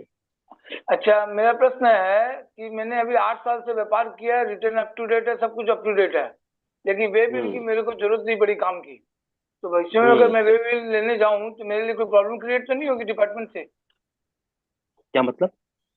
मैंने 8 साल से अभी व्यापार जब से जीएसटी कानून लागू हुआ है, कानून के सब चीज फॉलो किए हैं, सब सिस्टम पालन किए मैंने, कहीं वे बिल मतलब कोई दाग नहीं है मेरे पर। अब मेरे को कभी वे बिल की जरूरत नहीं पड़ी बाहर माल भेजने के लिए। 50,000 के ऊपर मैंने कभी माल ही बेचा नहीं किसी व्यापारी को। अब भविष्य में अगर मुझे बेचना पड़े तो क्या वे बिल के लिए मेरे कुछ प्रॉब्लम आएगी मेरे लिए? क्यों प्रॉब्लम आएगी भाई? 50,000 ऊपर माल अगर आप बेच रहे हैं तो डाउनलोड कर लीजिए आप। अच्छा, मैं पहले कभी किया नहीं एक बार भी आज तक। हाँ तो कोई बात है, इंसान पहली बार ही करता है सर। अच्छा ठीक है सर। पीके के नाम से आईडी है सर, वो अपने को अनम्यूट कर लें। हैंड रेज किया हुआ है सर।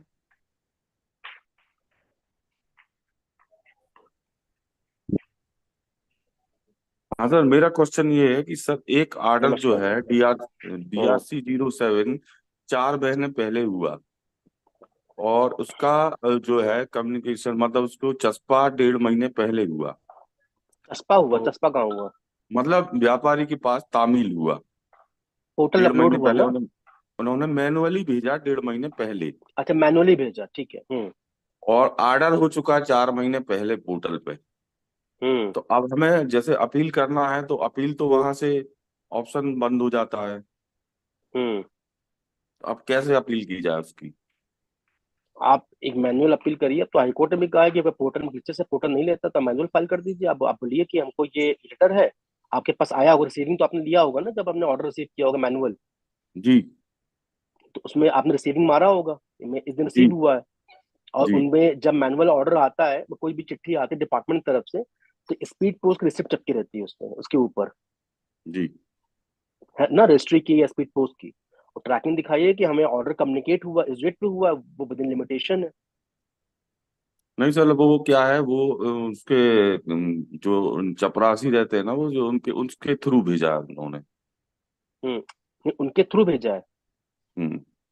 तो चपरासी ने रिसीविंग लिया था आपसे? जी जी, रिसीविंग लिया था। तो बस फिर रिसीविंग दिखा दीजिएगा।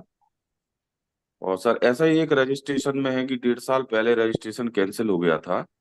हम्म तो अब उसको जैसे कम्युनिकेशन उसको उसको नहीं हुआ, उसको पोर्टल पे ही ऑर्डर है, और उसको हाँ, कोई सूचना ऑर्डर में नहीं क्या है। लिखा था?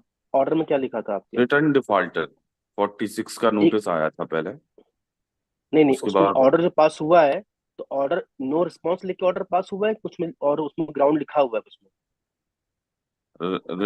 रिटर्न नॉट फाइल्ड लिखा है उसमें। बस?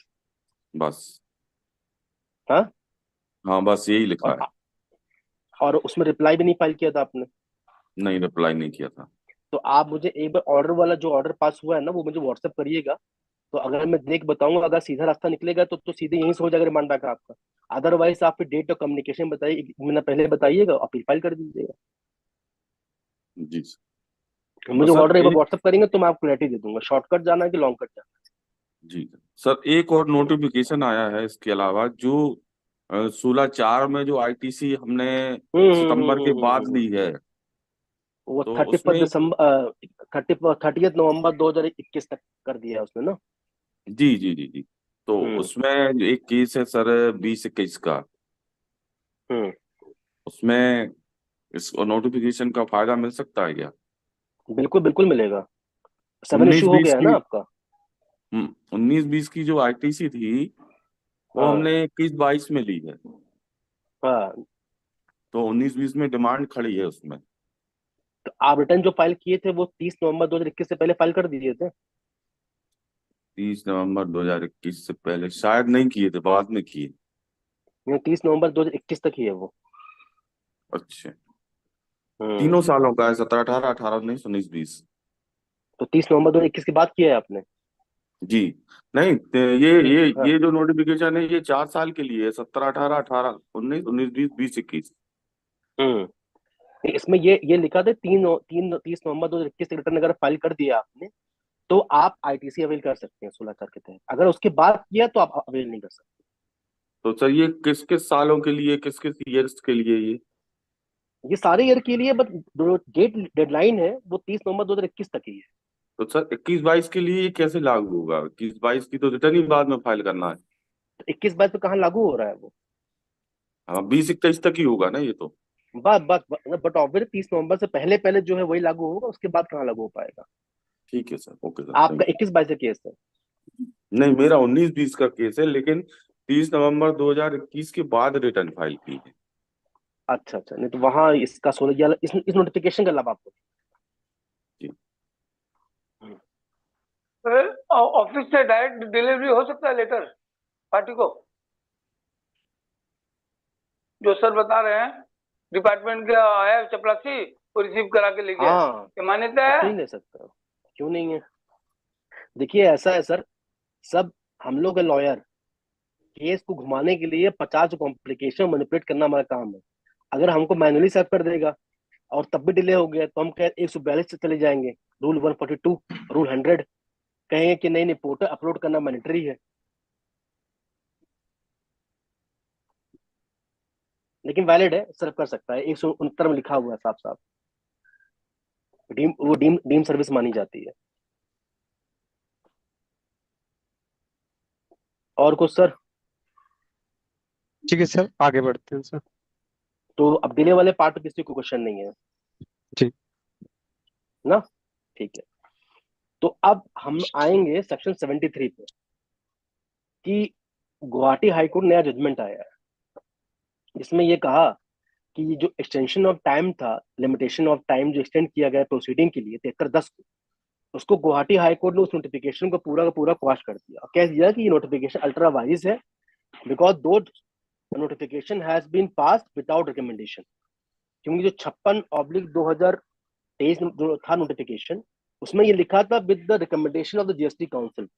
बट आप 51 मीटिंग जो जीएसटी काउंसिल मीटिंग हुई थी वो आप देखेंगे तो जीएसटी काउंसिल ने कहीं रिकमेंड ही नहीं किया। इसी बेसिस पे 18, 19, 19, 20 पे जो टाइम लिमिट एक्सटेंशन हुआ था, उस नोटिफिकेशन को गुवाहाटी हाई कोर्ट ने अल्ट्रा वायरस कर दिया है। और सिमिलर पोजीशन यहाँ खड़ी है, यहाँ पर भी Allahabad high court, Delhi high court, हर जगह पेंडिंग है मामला, और सब पे इंटरिम ऑर्डर ग्रांटेड है, कहते हुए कि those limitation which were granted extension granted by the state government or central government are the ultra vires because that was without recommendation. अगर क्योंकि जीएसटी काउंसिल रिकमेंडेशन मैंडेटरी है एज पर सेक्शन 168A, तो जिनका भी जो demand मान लीजिए आपको लगता है बहुत हैवी है, ये 10% जमा नहीं कर सकते हैं, या फिर हर तरीके टाइम बार्ड है, 73 है, तो उस केसेस में डिमांड अगर बहुत ज्यादा है और डिमांड जमा नहीं कर सकते, तो उन केसेस में ये जजमेंट गुवाहाटी हाई कोर्ट वाला ये लेटर सूनर हर हाई कोर्ट पास कर देगा। अब वैसे भी अगर एक हाई कोर्ट ने सेंट्रल गवर्नमेंट की नोटिफिकेशन को अल्ट्रा वायरस कर दिया तो it will be applicable on the entire state, वो सब पे एप्लीकेबल हो गया है एक तरीके से, क्योंकि वो जो नोटिफिकेशन था वो सेंट्रल गवर्नमेंट का, और हाई कोर्ट अगर किसी भी हाई कोर्ट ने अल्ट्रा वायरस किया है तो वो अल्ट्रा वायरस हो गया ऑटोमेटिकली, क्योंकि स्टेट नोटिफिकेशन अल्ट्रा वायरस नहीं किया है।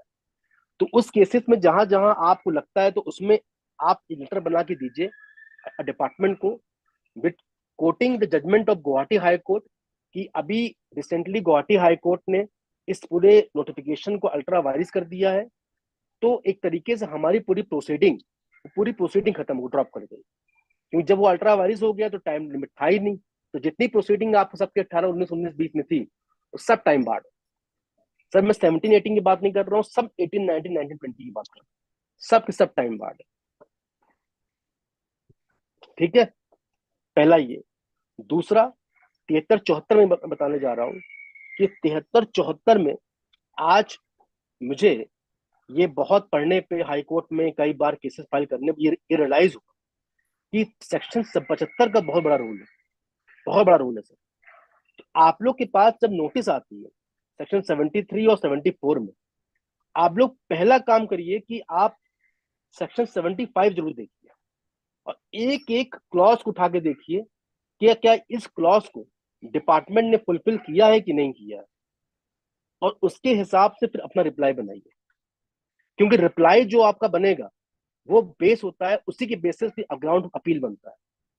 और आप देखिए उन सब चीजों को 75 का हुआ कि उसके बाद आप जाइए फैक्चुअल, फिर अपने बातों को फैक्चुअली आप इंटरप्रेट करिए और सारी बातों को एनेक्डस लिखिए, क्योंकि रिप्लाई में जितना आप बातें खाली 2 लाइन लिखने से तो नहीं होता। मैं कई रिप्लाईज में देखता हूँ सिर्फ 2 लाइन लिखी रहती है, बस 4 लाइन लिखी रहती है, एक पन्ने रिप्लाई होता है। नहीं sir, reply should be brief.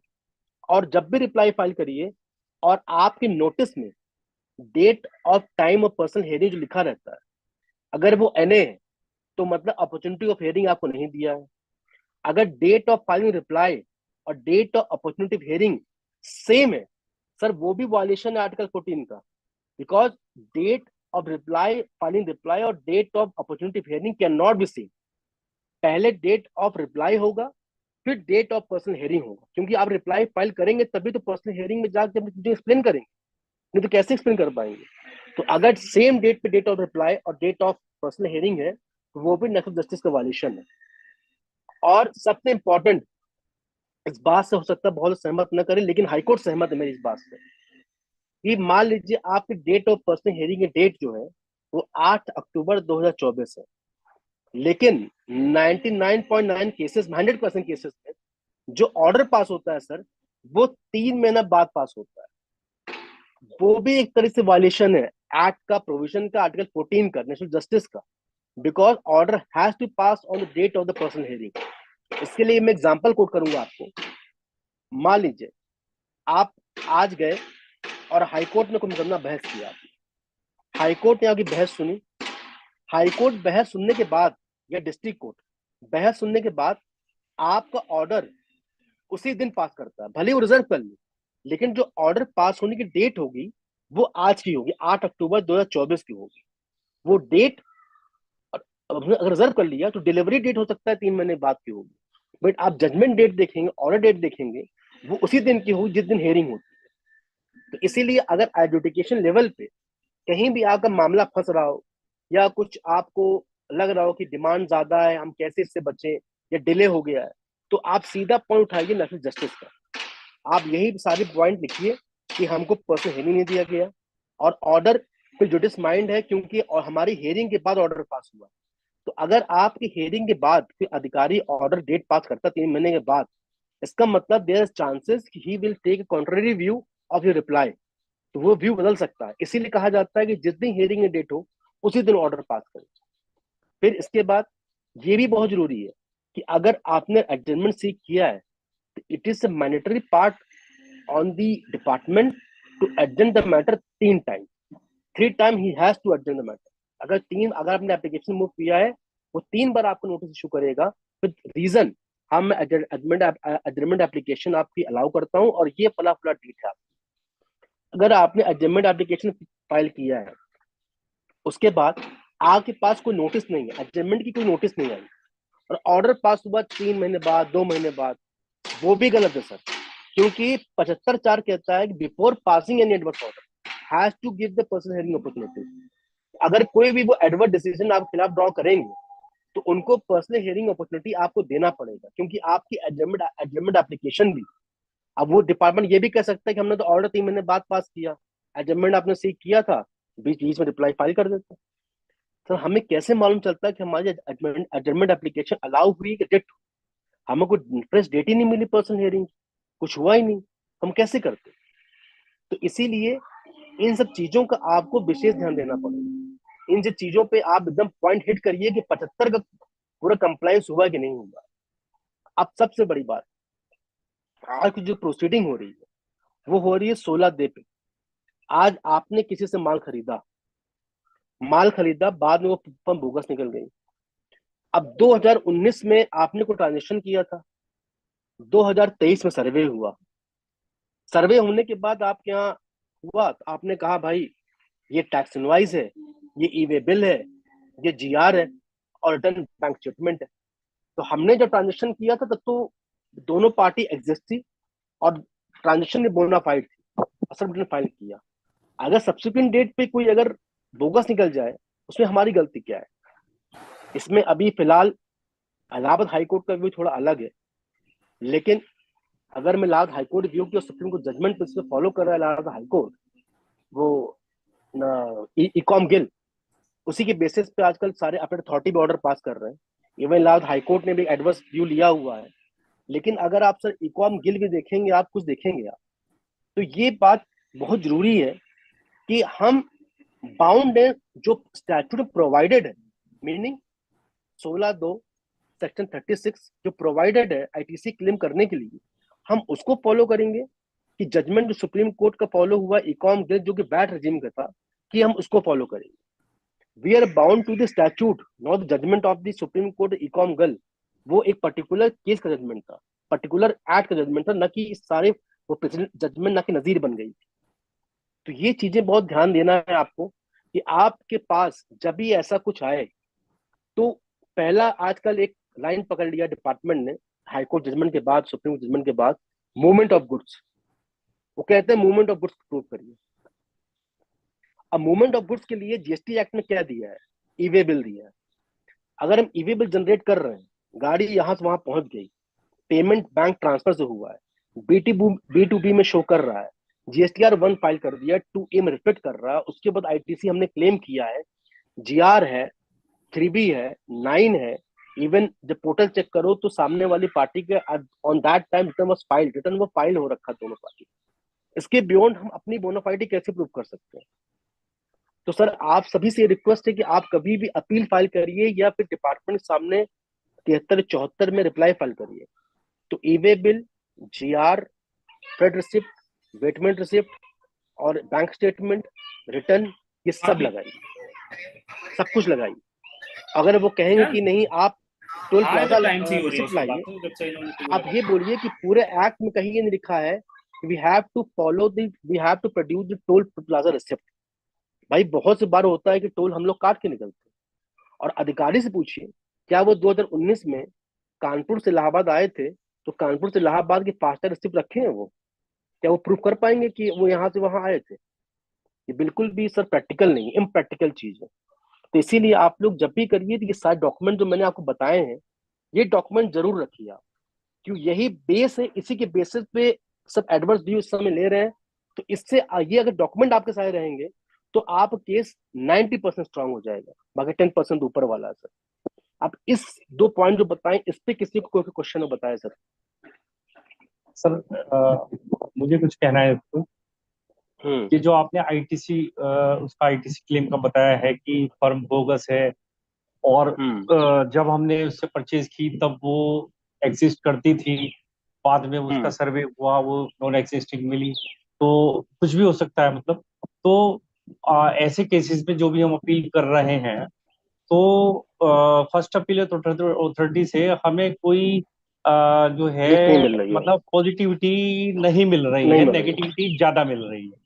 तो इस पे कोर्ट जो है बहुत सख्त है, क्योंकि हमारे पास भी केस जो जैसे डिस्कस हुए फर्स्ट अपील अथॉरिटी से, तो सारे डॉक्यूमेंट्स होने के बावजूद भी आप चलो टोल प्लाजा की या टोल की पर्ची होना इतना पॉसिबल नहीं है, लेकिन मेरे पास सारे डॉक्यूमेंट्स भी हों, बैंक से पेमेंट भी है और बिल भी है और ट्रांसपोर्ट की पर्ची है, यहाँ तक कि कई जगह कई डिपार्टमेंट ऐसे होते हैं जिनका गेट पास और माल के एंट्री होने का प्रूफ मंडी समिति या मंडी समिति, वही मेरा मतलब है, तो उस सब के प्रूफ भी हों तो भी उसका हमें कोई रेस्पॉन्स नहीं मिल रहा है।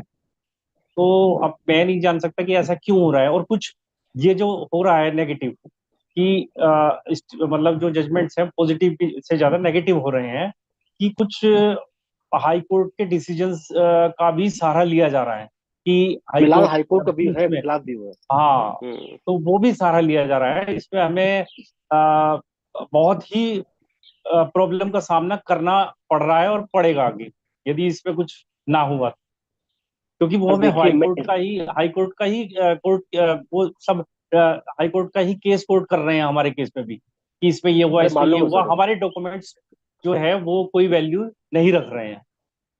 करेक्ट है। अब ये पता नहीं कह रहा हूँ सब लोगों की क्या सोच है, लेकिन ऐसा हो रहा है। मैं इसीलिए बार बार कह रहा हूँ कि इसे आप डॉक्यूमेंट पूरे तैयार रखिए। मान लीजिए आपके अपील अथॉरिटी तो चलिए 90% केस वैसे खारिज करता है। इन एनी केस अगर हाई कोर्ट ये सब डॉक्यूमेंट होने के बावजूद भी एडवर्स व्यू ले रहा है, तो आपके पास कम से कम रास्ता रहेगा आगे का सर। ये डॉक्यूमेंट रहेंगे तो सुप्रीम कोर्ट शायद आपका पास सुनेगा, क्योंकि अभी सिर्फ इलाहाबाद हाई कोर्ट ऐसा जो एडवर्स व्यू ले रहा है, बाकी इंडिया में कोई other high court adverse view नहीं ले रहा है इस पॉइंट पे। अगर ये सारे डॉक्यूमेंट आपके पास है तो अदर हाई कोर्ट में केरला, मद्रास, दिल्ली, हर जगह रिलीफ मिल रही है इस पॉइंट पे, सिर्फ इलाहाबाद। हाँ, इलाहाबाद हाई कोर्ट। लेकिन अभी बस कुछ दिन रुकिए सर, इलाहाबाद में भी सर बस ये साल बीतने दीजिए, अगले साल तो उम्मीद करता हूँ इलाहाबाद हाई कोर्ट से भी आपका व्यू यहाँ ठीक से मिल जाएगा। लेकिन ये डॉक्यूमेंट सब प्लीज रखिए जरूर, क्योंकि जिस डॉक्यूमेंट पे इलाहाबाद हाई कोर्ट रिलाई कर रहा है, अपने अथॉरिटी रिलाई कर रहा है, यही वो सारे डॉक्यूमेंट है। ये सारे अगर हमारे डॉक्यूमेंट रहेंगे तो हमको अपनी बोनाफाइड प्रूव करने का जो चांसेस बढ़ जाएगा सर। क्योंकि वो लोग अपीलेट अथॉरिटी जो है, हमको वो सब डॉक्यूमेंट्स जो हमारे पास है ना, कि ठीक है आपका रजिस्ट्रेशन जब आपने परचेज किया वो एग्जिस्ट कर रहा था, बाद में हुआ, वो सब दिखाते हुए ही, वो सब लिखते हुए ही वो रिजेक्ट कर रहे हैं। वो और मूवमेंट ऑफ हमारी गुड्स तो पकड़ लेंगे, प्रैक्टिस बस भी मूवमेंट आईटी, गुड्स प्रूव नहीं की। हाँ नहीं, प्रैक्टिस भी तो ये बताओ जीएसटी में है क्या? आईटीसी सिर्फ का ही तो आईटीसी, खेल है। तो पूरा आईटीसी पे आईटीसी ही है हम सर। अपील में यदि हमें पॉजिटिव व्यू नहीं मिलेगा तो ऐसे कैसे चलेगा? तो बहुत सर प्रॉब्लम बस आ रही आप है। धैर्य रखिए, बहुत जल्द कुछ ना कुछ पॉजिटिव एकदम जरूर मिलेगा, ये मेरा वादा है आप सभी से। क्योंकि अगर ये डॉक्यूमेंट सारे हैं तो डेफिनेटली आपको पॉजिटिव व्यू मिलेगा। लेकिन एक सर बात वो तो और सर, कई बार डॉक्यूमेंट्स सारे हैं सर, वो अथॉरिटी, उठा के एक तरफ रख देते हैं, जो उन्हें करना है वही करते हैं। आप अपने ग्राउंड अपील में पोर्टल से अपलोड कर दीजिए, वो करे न करे उनके ऊपर है। आप लेकिन नहीं वही अपने कर रहे पूरे हैं सर, वही डॉक्यूमेंट कर रहे रखिए। हैं। हाँ, डॉक्यूमेंट्स हमने सारे दिए हैं। सेकंड चीज सर, एक चीज और, अगर मान लीजिए नोटिस में कोई ग्राउंड लिखा है और सब्सिक्वेंट ऑर्डर में कोई और ग्राउंड लिखा है, कि नोटिस में जो अमाउंट आपसे डिमांडेड है और ऑर्डर में कुछ और डिमांडेड है, फिर आपने अपील किया, अपील अधिकारी क्या करता है, जब अपील में जाइए अचानक वो आख्या मंगा लेता है और उससे कंसर्न ऑफिसर से। सर वो भी गलत है, इस पे आप ऑब्जेक्शन लीजिएगा कि रूल 112 में लिखा हुआ है कि at the stage of the additional appeal no evidence shall be added और सब्ट्रैक्ट। ये नहीं हो सकता, कोई नया एविडेंस एड्यूस नहीं कर सकते हैं। और एडजुडिकेशन ऑफिसर में भी सेक्शन 75 क्लॉज 7 में लिखा है, जो ground tax interest penalty show cause mentioned है, सिर्फ वही ऑर्डर मेंशन्ड होगा, उसकी ₹1 ऊपर नहीं बढ़ सकता है। तो इन सब चीजों को अपने अपील ग्राउंड ऑफ अपील में रिप्लाई में विशेष ध्यान दीजिए। और सर एक चीज और मैं कहना चाहूंगा कि जो 74 का हमारा नोटिस आया, तो नोटिस के टाइम भी मैंने अपने रिप्लाई में सारे डॉक्यूमेंट्स उसमें दिए थे सब। उन्होंने जो नोटिस दिया वो उन्होंने ग्राउंड वही 74 में फ्रॉडुलेंटली आपने आईटीसी लिया, वही ग्राउंड है। अब उन्होंने क्या उसमें लिखा कि आपके यहाँ ये माल जो आपने परचेज किया है ये आपके बिजनेस प्लेस पे आया ही नहीं है, आपने वैसे ही बिल लिया है, मतलब वो वाला ग्राउंड लिया उन्होंने। जबकि मतलब जब आने का मैं सारे प्रूफ दे रहा हूं, तो वो मेरी बात को कैसे काट सकते हैं आप यदि उनसे मैं सारे कहिए कि प्रूफ दे रहा हूँ? मतलब आप उनसे वो कहिए नोटिस कि एक तरह से आप, गलत नहीं है। नहीं, वो नोटिस तो एक तरह से गलत हो गया ना। बिल्कुल गलत है, वो आप जो उनसे वो कहिए जो कि बेस ले आप वो प्रूफ जो दीजिए। बेस ले रहे हैं हम गलत ले रहे हैं। बिल्कुल, अभी एक जजमेंट आप इलाहाबाद कुछ और हाईकोर्ट बेस का आया लीजिए, है। नहीं आपको बेस लेना है कुछ और लीजिए, ये मत ये नहीं मतलब आप कह सकते हैं बिना किसी बेस के कि वो माल मेरे यहाँ नहीं आया है, जबकि मैं सारे प्रूफ दे रहा हूँ कि वो माल मेरे यहाँ आया है। सर गेट पास कोई अभी एक मैंने अपने केस आप थोड़ी है, बना लिया। अभी 10 दिन पहले केस है, division bench Allahabad high court judgment है शराब साहब का, एक्सीएल कंपनी है उसका है। उसमें कोर्ट ने नोटिस क्वाश किया है कि mere writing the fraud doesn't mean the fraud has been committed, burden on the department, he has to prove how the fraud is committed. कि उनको दिखाना पड़ेगा, अगर 74 प्रोसीडिंग कर रहे हैं तो बर्डन उन पे बताएं कैसे फ्रॉड हुआ है, तो सिर्फ उन्होंने लिखने नहीं से नहीं दिखाया, है। ऑर्डर पास कर दिया। हाँ तो उन्होंने नहीं गलत किया बताया कि ऑर्डर। कैसे। अभी अभी इलाहाबाद हाईकोर्ट जजमेंट पास हुआ है, अभी 4 दिन, एचसीएल नाम है केस का, एचसीएल इन्फो समथिंग, उसे स्टेट ऑफ उत्तर मैं प्रदेश।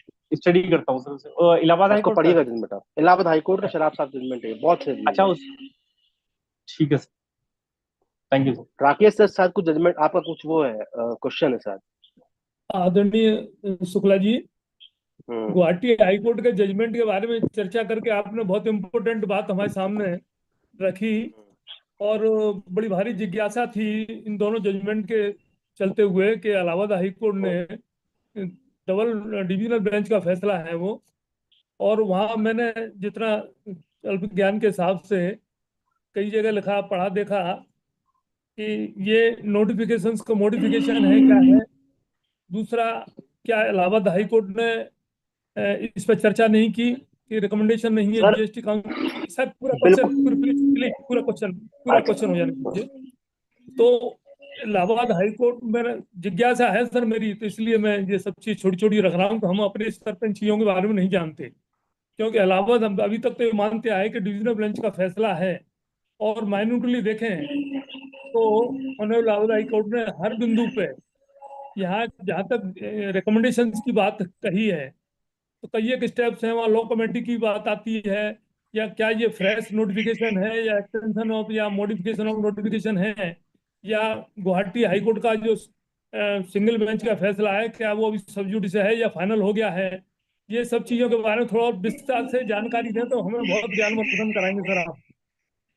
Sir Guwahati high court judgment जो है वो डबल जी बेंच का है, पहले बस सिंगल बेंच का नहीं है, पहली चीज। दूसरी चीज, जो गुवाहाटी हाई कोर्ट जजमेंट है वो जी 18, 19, 19, 20 के लिए है, ठीक है। और जो इलाहाबाद हाई कोर्ट में डिवीजन बेंच जजमेंट है, जो सौमित्र दयाल सिंह ने ग्राजियानो केस का नाम है उसमें पास किया है, वो सिर्फ 17, 18 के लिए है। 18, 19, 19, 20 अभी सब Allahabad high court, Lucknow high court, दो जगह पेंडिंग, उसमें कम से कम 15-16 मुकदमे मेरे खुद के पेंडिंग। 18, 19, 19, 20 अभी इलाहाबाद हाई कोर्ट ने तय नहीं किया, सब में स्टे ग्रांटेड, सब में प्रोसीडिंग स्टे है। वो जो इलाहाबाद हाई कोर्ट ने पास किया 17, 18 का है। 17, 18 मैंने स्टार्टिंग में मेंशन किया था इस बात को कि 17, 18 में रिकमेंडेशन थी, पर 18, 19, 19, 20 में कोई रिकमेंडेशन नहीं थी, और ना कोई ऐसा फोर्स मेजोर था, ना कोई ऐसी आपदा थी जो उनको एक्सटेंशन ऑफ टाइम लेना पड़े।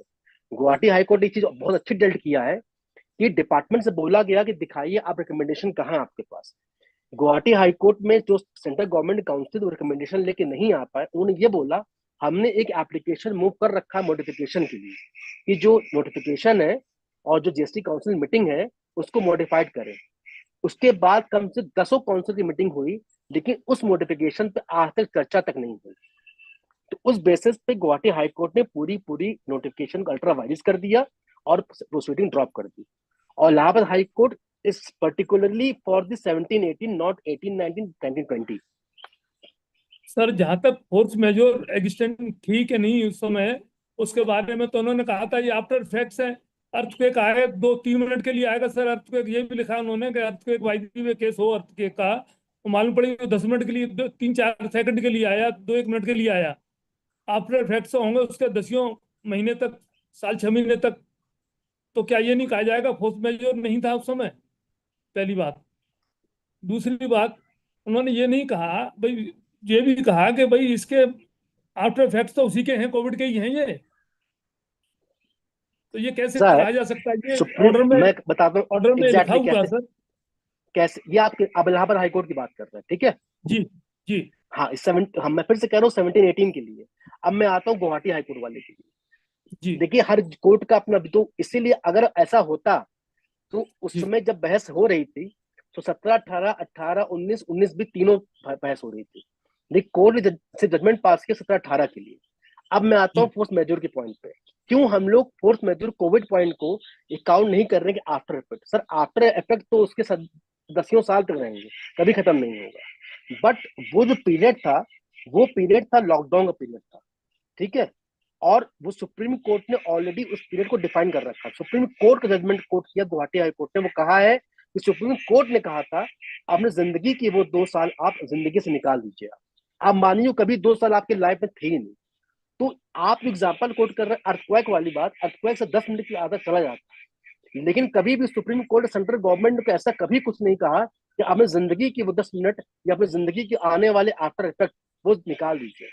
गुवाहाटी हाईकोर्ट ने रिलाय किया है सुप्रीम कोर्ट जजमेंट के बेसिस पे कि उन्होंने कहा था कि 2 साल जिंदगी निकाल दीजिए, इसलिए उन्होंने फोर्स मेजोर के बारे में डिफाइन किया।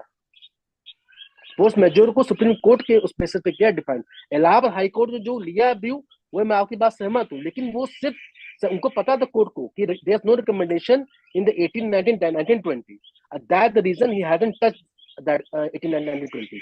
17, 18 में मैं खुद कह रहा हूँ कि उसमें रिकमेंडेशन था, मेरा तो उसमें नाम भी नहीं ऑर्डर में, अपनी फाइल प्रेस ही नहीं किया था मैंने, इसीलिए सर किसी केवल और हम, भी हाई कोर्ट में कोई नहीं किया है। तो सर कि अब ये मान के चलेंगे गुवाहाटी हाई कोर्ट के जजमेंट के बाद में ये सब इनवैलिड हो गए, सब ये अल्ट्रा वायरस कर दिया उसको बिल्कुल नोटिफिकेशन को, बिल्कुल, मैं तो कह ही रहा हूँ सर, इलाहाबाद तो हाई अब ये कोर्ट में डिमांड आए डिमांड दिन सब खत्म ऑटोमेटिकली। आए, देखिए अभी फिलहाल तो डिमांड वो प्रेस करेगा डिपार्टमेंट, लेकिन आपके जो भी कंसर्न हाई कोर्ट जो भी स्टेट में हो, आप उसको जी डाल दीजिए, वो ऑटोमेटिक स्टे हो जाएगा। जी जब जब नंबर पूरा बेंच का नंबर आएगा तो गुवाहाटी हाई कोर्ट को फॉलो करते हुए, जब तक सुप्रीम कोर्ट जजमेंट नहीं आएगा, ये बात मैं बोल देता हूँ आपको, गुवाहाटी हाई कोर्ट ने उसका अल्ट्रा वायरस कर दिया एक हाई कोर्ट ने, तो वो नोटिफिकेशन एग्जिस्ट नहीं करती आगे में, क्योंकि अगर उस, हाँ, अगर स्टेट ऑफ आसाम में करती अल्ट्रा वायरस तब आपके लिए दिक्कत थी, तब आप कहते हैं कि वो स्टेट ऑफ आसाम के लिए था, लेकिन वो नोटिफिकेशन 56 वाला जो था वो सेंट्रल जी गवर्नमेंट का था। तो अगर जी। सेंट्रल गवर्नमेंट की तो पूरे इंडिया में एप्लीकेबल है, जब वही एग्जिस्ट ही नहीं रहा तो बचा क्या? तो सर हम 10% जमा कराने प्री रिक्वायरिटी के चक्कर में नहीं रहे, सीधे हाईकोर्ट पहुंचे सर। अरे सीधा हाईकोर्ट सब स्टे है, सब स्टे है। जी जी, थैंक यू सर, बहुत बढ़िया, बहुत बढ़िया sir. Excuse me sir, good evening sir. Sir good evening. हाँ जी सर, ऐसा है कि अपना 17-18 का केस था। हम्म। वो एसएससी को पता नहीं चला, केस एक्सपार्ट ही हो गया, उसका अपील का टाइम भी निकल चुका है। किस और सेक्शन में है आपका? 73 में सर। सर देखिए, दो रास्ते हैं। हाँ जी। दूसरा रास्ता तो आपके लिए, पहला रास्ता अगर मैं बोलूंगा तो आप कहेंगे मैं प्रचार कर रहा हूँ अपना, तो कहिए पहला रास्ता बताऊं ना बताऊं? शॉर्टकट रास्ता है। बता दो सर। तो पहला रास्ता ये है कि आपका केस हाई कोर्ट से रिमांड बैक करा दूंगा। दूसरा हाई कोर्ट। रास्ता, अपील अगर फाइल करना है तो आप अपील वही बताइए, डेट ऑफ कम्युनिकेशन है, अपील हाँ आपके दिल्ली में खारिज होगी, फिर हाई कोर्ट आएंगे, फिर हाई कोर्ट रिमांड बैक कर देगा, आना जी, एंड ऑफ द डे आपको हाई कोर्ट ही आना पड़ेगा। तो डायरेक्ट हाई शॉर्टकट कोर्ट ये है जा कि सकते आप, हैं। हाँ डायरेक्टली हाई कोर्ट आइए, यहीं से रिमांड बैक हो जाएगा। नहीं ऐसा ना, उसका अपील का टाइम भी निकल चुका है और डिले का भी टाइम पीरियड निकल चुका है, इसलिए डायरेक्ट हाई कोई कोर्ट बात ही नहीं, जाना। हाँ तो आप डायरेक्टली हाई कोर्ट यहीं से रिमांड बैक कर देगा असेसिंग ऑफिसर के पास। ठीक है, थैंक यू सर। हाँ। किसी और कोई Ranjan question sir, sir? Sir sir एक तो सर क्वेश्चन मेरा है, जैसे 17-18 7 साल तो हो गए, तो अभी तक 7 क्या साल हो मेरे गए? को कुछ मतलब जीएसटी का कानून जब से चालू हुआ उस हिसाब से हम्म। जो ट्रेडिंग होके मेरे को सालाना के हिसाब से पहले असेसमेंट होता था, ऑर्डर कॉपी मिल जाती थी, ये हो गया है। ये सब तो हम लोग को अभी तक तो मिला नहीं है सर। ऑर्डर नहीं मिला आपको?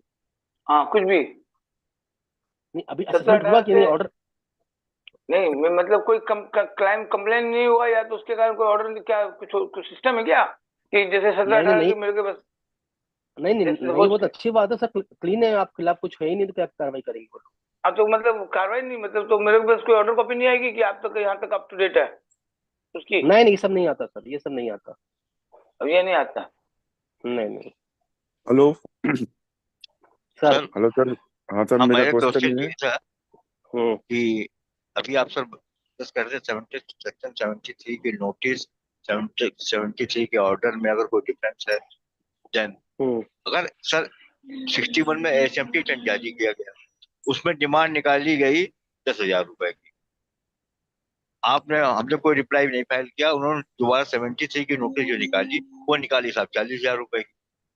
अब पेनाल्टी भी उन्होंने 40,000 रुपए लगा दी। तो मेरा क्वेश्चन सर ये है कि एसएमटी 10 में जो 10,000 की डिमांड निकली, 10,000 की डिमांड थी, वो 73 में 40,000 हो सकती sir 61 for scrutiny of return वो अलग या? चीज है। जी 73 for determination of tax liability, अगर कोई या फ्रॉड इन्वॉल्व नहीं है तो दोनों पर अलग चीज है सर, तो उससे आप इसको कोरिलेट नहीं, हाँ no doubt, plus scrutiny of return होता है, उसके बाद ही उसी बेसिस 73 प्रोसीड करते हैं। बस 61 स्क्रूटनी ऑफ रिटर्न किया, उसके बाद उनको कुछ और मिला तो 73 नोटिस आपको दिया। 73 जब इनिशिएट करेंगे तो उसकी नोटिस जो कुछ होगा उसके बियॉन्ड नहीं जा सकते वो। अच्छा, ये क्वेरी हमने उनसे 61 की नोटिस के बाद जब 73 की रिप्लाई की, तो उनसे एक क्वेरी की कि आपने जो 61 की नोटिस दी थी उसकी ये डिमांड थी, और अब 73 की नोटिस में आपकी ये डिमांड है, इसका हमें, जबकि पोर्टल में ऐसी कोई डिमांड दिख नहीं रही जो कोई आप जवाब दिया प्लेस कर रहे उन्होंने? हैं, इसका नहीं कोई जवाब नहीं दिया, सीधे 73 का ऑर्डर पास कर तो ये ऑर्डर गलत है, फिर तो ऑर्डर गलत है। Sir hello. हाँ ऑर्डर गलत है। ठीक है सर। सर मेरा क्वेश्चन ये है कि सर हम्म। अभी जो टैक्स ऑडिट हुई थी, हेलो, हम्म। हाँ तो आवाज आ रही है उसमें सर आपकी। उसमें सर बहुत सी पार्टियों का ऐसा देखने में आया कि वो कैश से माल परचेज कर रही हैं, कैश पेमेंट कर रहे हैं हाँ जीएसटी में। तो हाँ इसका हाँ। आईटीसी पे क्या ट्रीटमेंट होगा आगे जाके? आप अपने बुक्स पर अकाउंट मेंटेन कर रहे हैं आप? बुक्स ऑफ में अकाउंट मेंटेन कर रहे हैं पार्टी, लेकिन कई कई पार्टियों में ये है कि वो 20-20, 30-30, 40-40 लाख के माल का कैश पेमेंट कर रहे हैं। अगर आपका सर आईटीआर अलाउ कर रहा है कि इतना आप कैश ट्रांजेक्शन कर सकते हैं, कर सकते हैं आप। तो जीएसटी में बस क्या रूल है टर्नओवर, सर इसका?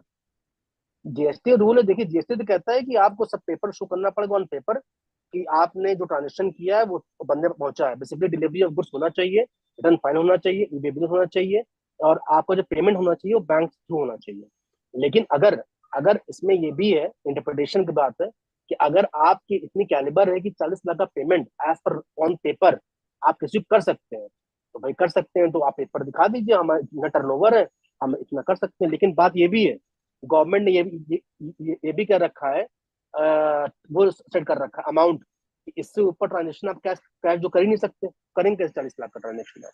सर वो एक दिन में है कि एक साल, एक 1 ईयर में है 2 लाख? हम्म वो जो 2 लाख का अमाउंट है वो एक साल में है कि एक दिन में है? सर एक बार में है मेरे ख्याल से, अब दिन तो यार याद नहीं है, लेकिन एक बार मुझे मालूम, एक बार में आप 2 लाख से ऊपर ट्रांजेक्शन नहीं कर सकते तो वो डे पे ही होगा सर, एक कैश। दिन में 2 लाख से ज्यादा नहीं कर सकते कैश।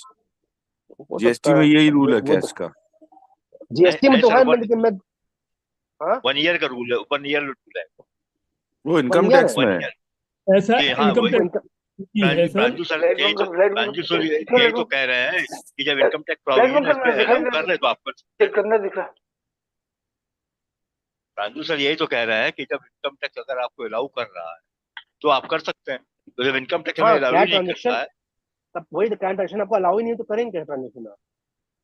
भाई हम बैंक के थ्रू सर मान लीजिए पैसा नहीं देना चाहते किसी को, लेकिन हमको गवर्नमेंट और सेंट्रल गवर्नमेंट इनकम टैक्स कह रहा है कि नहीं आप पेमेंट कर सकते हो, सामने लेने तैयार है, तो ठीक है आप कर सकते हो। लेकिन अब जब वही नहीं अलाउ कर रहे तो कैसे करेंगे हम? आज का नोटिस जो आती है देखिए, 26 एएस के थ्रू बेसिस पे आती है नोटिस। जीएसटी में नया चला है कि 26 एएस भी नोटिस भेजना चालू किए हैं, तो सब इनकम टैक्स सब कोरिलेट हो गए एक साथ। वहां पे सब लिखा हुआ है कि सिंगल इवेंट के लिए maximum 2 lakh. Single event, exactly वही मैं सिंगल कह रहा इवेंट था, वर्ड है। एक बार के लिए बोला है, अब ईयर और मंथ नहीं डिसाइडेड उसमें। और ओवरऑल सेवरल भी हों तो 2 lakh during the whole year, कोई लिखा हुआ है। एक चीज अब वो ईयर आदरणीय मंथ शुक्ला मुझे जी, याद, इतना याद है कि एक बार में 2 लाख से ऊपर पेमेंट नहीं कर सकते आप। वो सिंगल इवेंट के लिए है। एक बिल के अगेंस्ट में हम्म 5 लाख का बिल है, आप 2 लाख से ज्यादा नहीं दे सकते। और सेवरल बिल्स हैं, हम्म साल भर में दो हम्म लाख से ज्यादा नहीं दे सकते। एक नया हम्म क्वेश्चन है, मैं आदरणीय शुक्ला जी पूछूं? हाँ हाँ प्लीज प्लीज सर। हाँ, एक मेरी छोटी सी प्रॉब्लम है। एक्चुअली मेरे हम्म पास SMT 10 आया और हम्म मेरी उसमें करीब 40 लाख रुपए की ITC थी, जो मैंने लेफ्ट की हुई थी, बिल्डिंग कंस्ट्रक्शन से संबंधित थी वो, तो मैंने अवेल नहीं करी थी वो। SMT 10 में क्वेश्चन आया, मैंने प्रॉपर जवाब दिया कि साहब मेरी ये बिल्डिंग कंस्ट्रक्शन से संबंधित थी, इसलिए मैंने इसको क्लेम नहीं किया। इतना सा इशू था। इसके बाद में उन्होंने DRC 01 कर दिया। DRC 01 का मैं जवाब नहीं दे पाया उनको। उन्होंने DRC 07 में वो 40 लाख रुपए की मेरी जो थी बिल्डिंग कंस्ट्रक्शन रिलेटेड ITC, उसको मान लिया कि साहब आपने जो कंसील किया है और उसको जो है डिमांड निकाल दी। अब मेरी बात ये आती है कि जब मैंने SMT 10 में रिप्लाई कर दिया कि बिल्डिंग कंस्ट्रक्शन से संबंधित ITC थी जो मैंने अवेल नहीं करी, और रिकॉर्ड पे ये बात है, मेरा जवाब है, तो क्या 161 में अप्लाई करूं या सीधे अपील में जाऊं? अपील जाइए सर सीधे सर, 73 रिप्लाई जी। देना चाहिए था ना आपको, 73 जी, रिप्लाई देना चाहिए था आपको। लेकिन फैक्ट तो मौजूद है सर, रिकॉर्ड पे है कि वो मैंने बात, लिखा है, उसमें आपकी जवाब बात दिया है वो SMT सारी 10 का। सर, वो सारी बात ठीक है। अभी वो फैक्ट के बेसिस पे ऑर्डर पास कर दें तो वो बोले, आप बोलेंगे हमको सुनने का मौका नहीं दिया, हमको हमारी बात सुनी नहीं आपने, सब कुछ पोर्टल पे देख के उन्होंने कर दिया। वो 73 अगर नोटिस आई है तो आपको रिप्लाई देना चाहिए था आपको। वो आपके रिकॉर्ड बेसिस पे तो किया है उन्होंने, जो ऑर्डर पास किया है। आप जो 61 सबमिट किया उसको उन्होंने बाईपास कर दिया, तभी 73 इशू किया।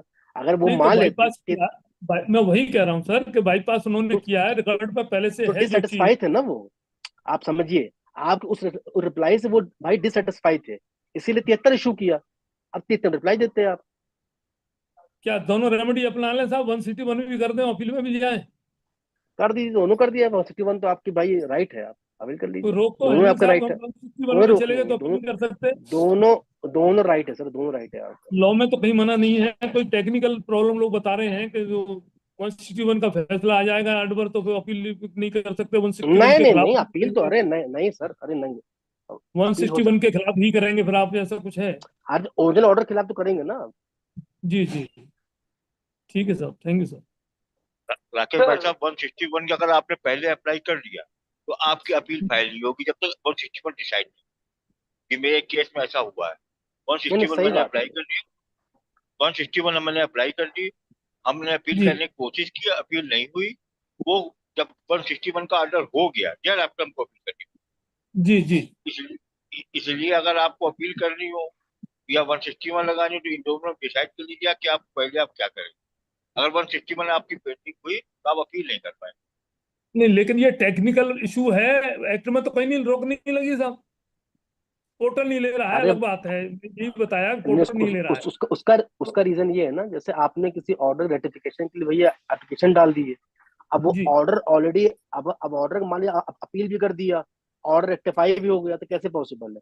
वो ऑर्डर एक तरीके डिस्प्यूटेड एक हो विंडो गया। करते थे अभी तक, तो एक तो सेल टैक्स में, ट्रेड टैक्स में, उसके बाद नहीं वेट सेल में। टैक्स नहीं, नहीं नहीं, आप ऐसे अब सोचिए, मैं पर्टिकुलर सोचिए, अगर कोई जी ऑर्डर ऑलरेडी डिस्प्यूट में है सेम अथॉरिटी के पास, अब ऑर्डर ही अभी क्लियर नहीं, रेक्टिफाई होगा कि नहीं होगा, तो आप अपील कैसे करेंगे? आप पहले ऑर्डर तो आ जाए, तो दिक्कत क्या है? तो साथ क्यों करना है आपको? पहले डिसाइड करा लीजिए, फिर अपील कर लीजिएगा। फिर वो टाइम का कंडोनेशन वगैरह का चक्कर तो नहीं पड़ेगा नहीं तो नहीं फिर नहीं नहीं नहीं, आपने 169 का अप्लाई कर दिया है, तो डिले आपका वो काउंट, जब ऑर्डर पास होगा आपका, वो डिले में आएगा आपका, उसके लिए निश्चिंत रहिए आप। हेलो। कहीं थैंक यू सर। टेक्निकली यही बताया गया कि 161 के खिलाफ ही जाएंगे केवल आप, नहीं नहीं नहीं नहीं, गलत बताएं भाई, तो उसमें ऑर्डर मर्ज ओरिजिनल हो हमें जाएगा, समझ आप कैसा बता रहे हैं हाँ साहब। हाँ, नहीं नहीं नहीं, दोनों जाता है वो। जी जी ठीक है sir. Ranjan sir sir, Rakesh हाँ सर के पूछने के पहले की जो बात चल रही थी कैश वाला, हम लोगों ने अभी तक जो पढ़ाई की है वेबिनार्स में, उसमें हमने ये समझा कि जितना का अगर मेरी टर्नओवर है उसका 10% तक आप कैश का लेन देन कर सकते हो। इसमें आप क्या समझाएंगे? ठीक कह रहे हैं आप। तो वो भाई साहब जो कर रहे थे वो गलत था पूरा उनका। अच्छा ठीक है सर। किसी और को सर क्वेश्चन है सर? मेरा क्वेश्चन सर ये है कि ये जब से सर ये टू बी जो है इम्प्लीमेंट हुई है, तो ये 73 के ऑर्डर जो है ये टू बी के आधार पर कर रहे हैं, 22-23 के, 21-22 के।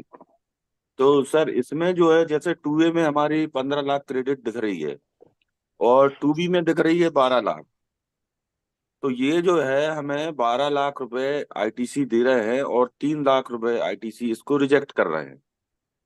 तो इसमें आगे अपील में क्या किया जाए सर? ग्राउंड लीजिए सर, क्यों क्यों कर रहे हैं ऐसा? आप तो ग्राउंड आप लेंगे ना फैक्चुअल चीज पे। अब वो कह रहे हैं कि नहीं आपकी टू बी में इतना है और टू ए में इतना है, टू बी मस्ट है। और नहीं तो मिसमैच क्यों है? अब वो क्या है, सामने वाले पार्टी ने कुछ लेट भरा होगा या कुछ ऐसा हुआ होगा। हाँ तो ये वही तो मैं कह रही है, फैक्चुअल इशू है ना, तो वो आप ही बता पाएंगे ग्राउंड क्या होगा सर। सप्लायर की लीगल गलती है, वो सप्लायर की जो भी मिस्टेक है हो, वो। हम कहते हैं एक्सपायर्ड को कुछ भी हो, तो उसको पहले ग्राउंड तो आपको लेना ही पड़ेगा ना, कि भाई इस रीजन मिसमैच है।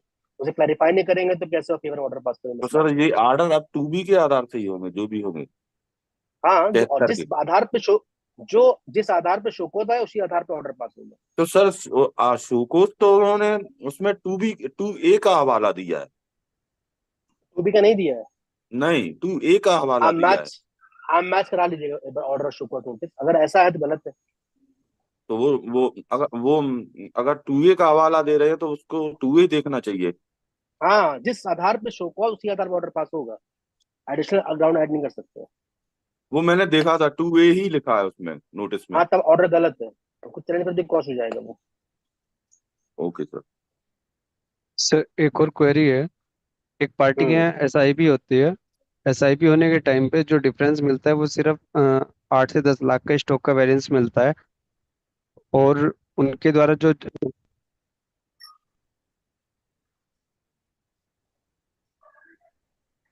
हेलो हेलो, अंकित जी आवाज चली गई है आपकी। उनका म्यूट हो गया लगता है, चलते चलते बीच बीच में सबका म्यूट हो आवाज जाएगा। आ रही है सर? हाँ अभी आ रही है। हाँ जी सर। सर एसआईपी होती है, एसआईपी में 10 लाख का वेरिएंस मिलता है स्टॉक का। वहां पर जो स्टॉक था, स्टॉक की वैल्यू लगभग 1 करोड़ के आसपास है। वो उस डिफरेंस को नहीं मानते, वो सारे माल को सीज करके उसकी वैल्यू पे जुर्माना और पेनल्टी लगा रहे हैं। हम्म और उस 130 में पार्टी से, हाँ जी, पार्टी से अगर 100 डीआरसी करा लिया, उससे पहले कोई नोटिस या ऑर्डर नहीं करा, और डीआरसी कराने के बाद में तब वो ऑर्डर कर रहे हैं, जो हम देखिए उसमें अपील पैसा कैसे मैंने फाइल पहले करें? भी अपील नहीं, आप हमने पहले भी कहा था DRC 3 से पैसा जमा मत करिएगा at the time of investigation. At the time of the जी सर्वे कोई जरूरत नहीं पैसा जमा करने का, वो जल्दी जमा कराते हैं, वो high court with interest refund कर देगा, वो आपका उसके खिलाफ अपील नहीं होगी 3 के खिलाफ। वो अगर आपने जो जमा किया है उसकी जी पिटिशन आप हाई कोर्ट में फाइल करेंगे तो विद 6% इंटरेस्ट आपको end of the day meal जाएगा रिफंड। ठीक है। और रही बात वो आपके 130 वाला, तो जी 130 वाला आपका ऑर्डर पास करेंगे वो। ठीक है। जी एक्सेस ऑफ स्टॉक के बेसिस पे वो 130 चलाएंगे और हाँ टैक्स पेनल्टी इम्पोज कर देंगे। ठीक। जी तो आप जी जब रिप्लाई फाइल करिए 130 में या अपील फाइल करिएगा, उसमें ये लिखिएगा कि 130 जो सेक्शन है वो पेनल्टी का सेक्शन है, कॉन्स्टिकेशन का सेक्शन है। ठीक है। जी उसमें अगर कोई स्टॉक एक्सेस पाया गया है तो उसमें जब अगर कोई स्टॉक एक्सेस पाया उसमें क्या होगा, पहले उनको एसेस करना पड़ेगा, उसको टैक्स के एसेस करेंगे, फिर टैक्स को डिटरमाइन करेंगे, उसके बाद टैक्स की लायबिलिटी इनिशिएट करेंगे, फिर उसके बेसिस पेनल्टी इंपोज होगा। ये पूरी प्रोसीडिंग जो है वो 73 और 74 में दी गई है। 173 is not for the assessment, is for the confiscation proceeding, for confiscation proceeding sir. तो अगर ऐसा करेंगे तो अपील में आप यही ग्राउंड लीजिएगा और रिप्लाई नहीं लीजिएगा। आप मुझे रिप्लाई अपना ग्राउंड ऑफ अपील या रिप्लाई भेजिएगा, मैं आपको बना के भेज दूंगा वापस। एक मेरा ऑर्डर भी इसी सेम चीज इश्यू पे हाईकोर्ट का मेरा ऑर्डर है, 130 की प्रोसीडिंग क्वाश करा दिया था मैंने, तो मैं आपको रिप्लाई बना के दे दूंगा आपको। अभी जो 130 में ये करेंगे ऑर्डर, उसमें तो फिर कोई डिमांड नहीं निकालेंगे, तो क्या उसकी अपील फाइल हो जाएगी? हाँ और क्यों नहीं होगी। प्रोसीडिंग ड्रॉप करते हुए करेंगे वो तो।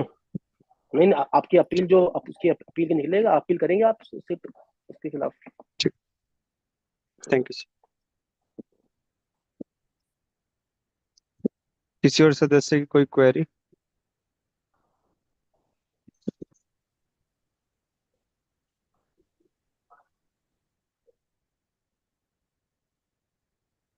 मुझे लगता है किसी क्वेश्चन है नहीं। जी, नगीन सर का क्वेश्चन है सर, अनम्यूट कर लीजिए सर नगीन जी।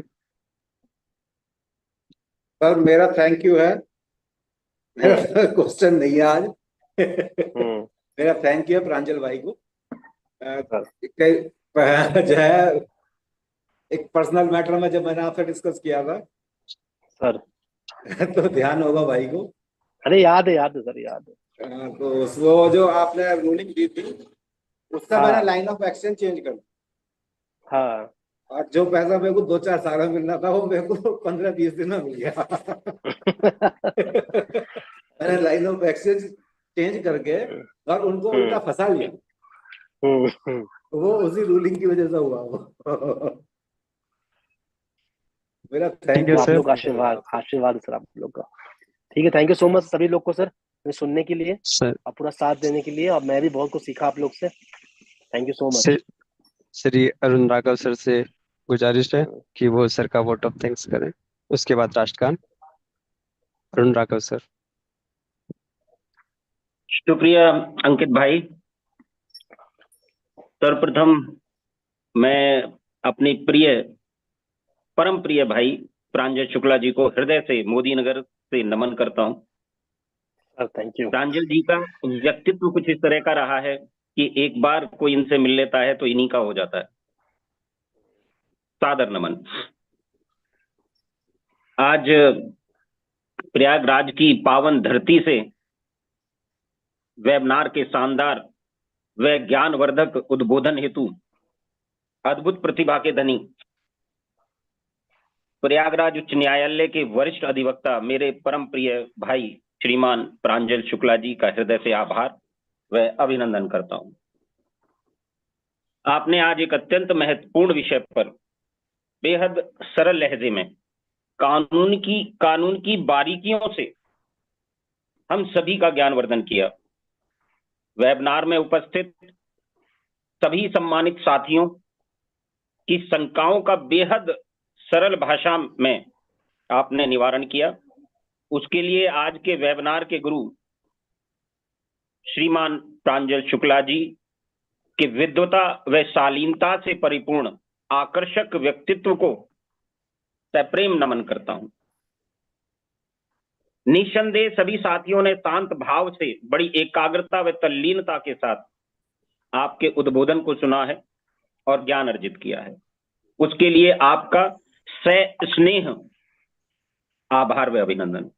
मैं आपके उज्जवल भविष्य हेतु परमपिता परमेश्वर से कामना करता हूं। इसके अतिरिक्त उपस्थित सभी सम्मानित व वरिष्ठ अधिवक्ता साथियों को सादर प्रणाम करता हूं, जिन्होंने अपना बहुमूल्य समय देकर वेबिनार को सफल बनाया। उपकाश के शानदार मंच की आप सभी ने जो शोभा बढ़ाई है, उसके लिए आप सभी का हृदय से आभार, अभिनंदन। मैं आभार प्रकट करता हूं वेबिनार के प्रथम सत्र के वक्ता सहारनपुर से प्रिय भाई अंकित गर्ग जी का, छतरपुर व हरदा मध्य प्रदेश की बार एसोसिएशन से जुड़े सभी अधिवक्ता साथियों को सादर नमन करते हुए आभार प्रकट करता हूं।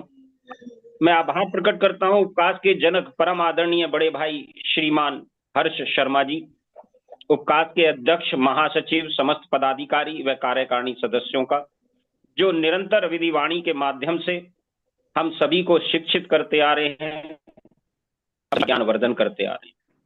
इन्हीं शब्दों के साथ मैं अपनी वाणी को विराम देता हूं और आप सभी से निवेदन करता हूं कि राष्ट्रगान के सम्मान में अपने अपने स्थान पर खड़े हो जाएं। अब मैं आप सभी की अनुमति से राष्ट्रगान प्रारंभ करने जा रहा हूं। मैं सर आपकी हिंदी को नमन करता हूँ। शुक्रिया शुक्रिया सर। जन गण मन अधिनायक जय भारत भाग्य विधाता, पंजाब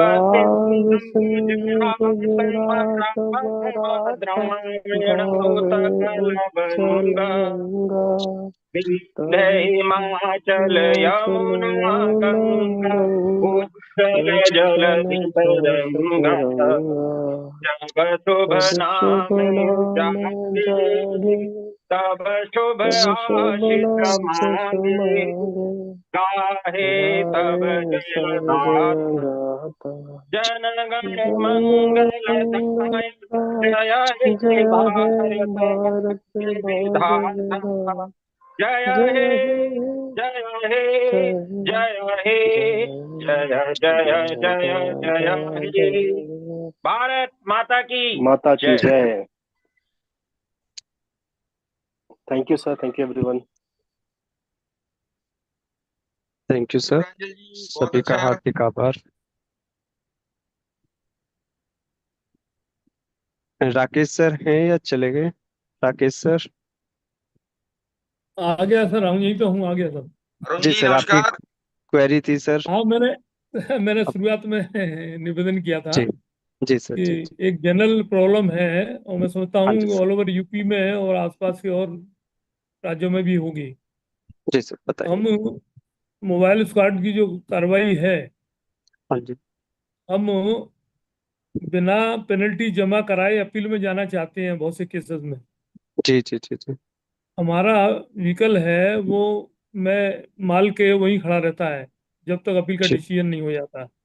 जी अगर हम पेनल्टी जमा नहीं कराते, बिना जमा कराए जाते हैं, 25% हाँ जमा करा के अपील में जाते हैं केवल, जी जी जी 25%। मामलों में टाइम बहुत लगता है। हाँ पहले जी 48/7 वगैरह की बैठ में उसमें व्यवस्था थी कि उसकी जी जी सुनवाई सेम डे या अगले दिन हो जाती थी।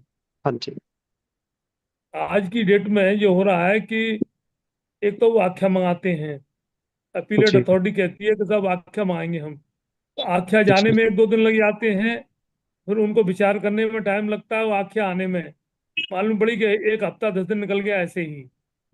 फिर उसके बाद जी होगा डिसीजन, सुनवाई होगी आख्या। एक बात समझ में नहीं आती है आख्या आज के जमाने में, जब पोर्टल पर हर चीज मौजूद है, नई चीज कोई जोड़ नहीं सकते, घटा नहीं सकते। पहली बात तो यह आख्या किस बात की मंगा रहे हैं वो, भाई उनकी ड्यूटी है कि स्टेट की तरफ से वहां पे उनका एक अधिकारी बहस करने के लिए उपलब्ध हो, बाद में साइन करा लेते हैं उनसे, कहते हैं कि सर साइन कर जाओ, तुम्हारी अपील हो गई है तुम्हारी उसकी। तो पहले जैसी व्यवस्था माननीय कमिश्नर महोदय से कह के क्यों नहीं कराई जाए कि ऐसे मामलों में या केवल 25% जमा करा के व्हीकल जो भी तो खड़ा रहता है उसको हम अपील में आते हैं, तो उनका निस्तारण देन एंड देयर 2-3 दिन के अंदर 2-3 वर्किंग डेज में क्यों नहीं हो जाए। मैंने अपने बार के टीवीए के लेवल पर भी बात रखी है, लेकिन जब यूपी के मंच पे बात हो रही है तो क्यों ना हम कमिश्नर साहब या प्रमुख सचिव साहब के सामने रखे हैं कि एक एक हफ्ते 10 दिन तक गाड़ी खड़ी रहे तो क्यों खड़ी रहे। पहले भी तो व्यवस्था थी कि ऐसे मामलों में 2-3 दिन में निस्तारण, 4 दिन में, 5 दिन निस्तारण हो जाता था, अर्लीस्ट पॉसिबल जो भी होता था। तो वो इस समय क्यों नहीं हो सकती है व्यवस्था। तो मेरा अनुरोध है अवकाश के पदाधिकारियों से, अध्यक्ष जी से, महामंत्री जी से, उनकी टीम से कि भाई इसमें कमिश्नर साहब को, प्रमुख सचिव साहब को और जहाँ भी जीएसटी काउंसिल को जहाँ भी समझे, दूसरे स्टेट्स में जो प्रॉब्लम आती होगी व्हीकल अननेसरी क्यों 8-8 दिन 10-10 दिन तक खड़ा रहे, तो उसका परिणाम ये होता है कि छोटे मोटे केसेस में तो हम अर्थदंड जमा करा के तुरंत अपने मुक्ति पाने की कोशिश करते हैं, बाद में फिर अपील में जाते हैं। तो अगर हम ऐसी व्यवस्था हो जाए जो पहले थी वेट एक्ट में थी कि उसकी सुनवाई त्वरित हो जाए, तो हम दोहरे उससे बच सकते हैं और अनावश्यक पहले जमा कराएं फिर वापस लें, रिफंड लें, इसमें रिफंडों में भी टाइम बहुत लग रहा है। तो इसके लिए लिखा जाए, मेरा ऐसा अनुरोध है। ठीक है सर, नोट कर लिया सर। इस बार जो ठीक है, लेटर थैंक बनेगा यू। उसके लिए जी जी जी, उम्मीद है कि साहब आप जरूर करेंगे कुछ न कुछ इसके लिए, हमारी उपकाश कुछ न कुछ करेगी। ठीक है, थैंक यू, यही बात थी। Thank you sir. मीटिंग समाप्त की जाती है।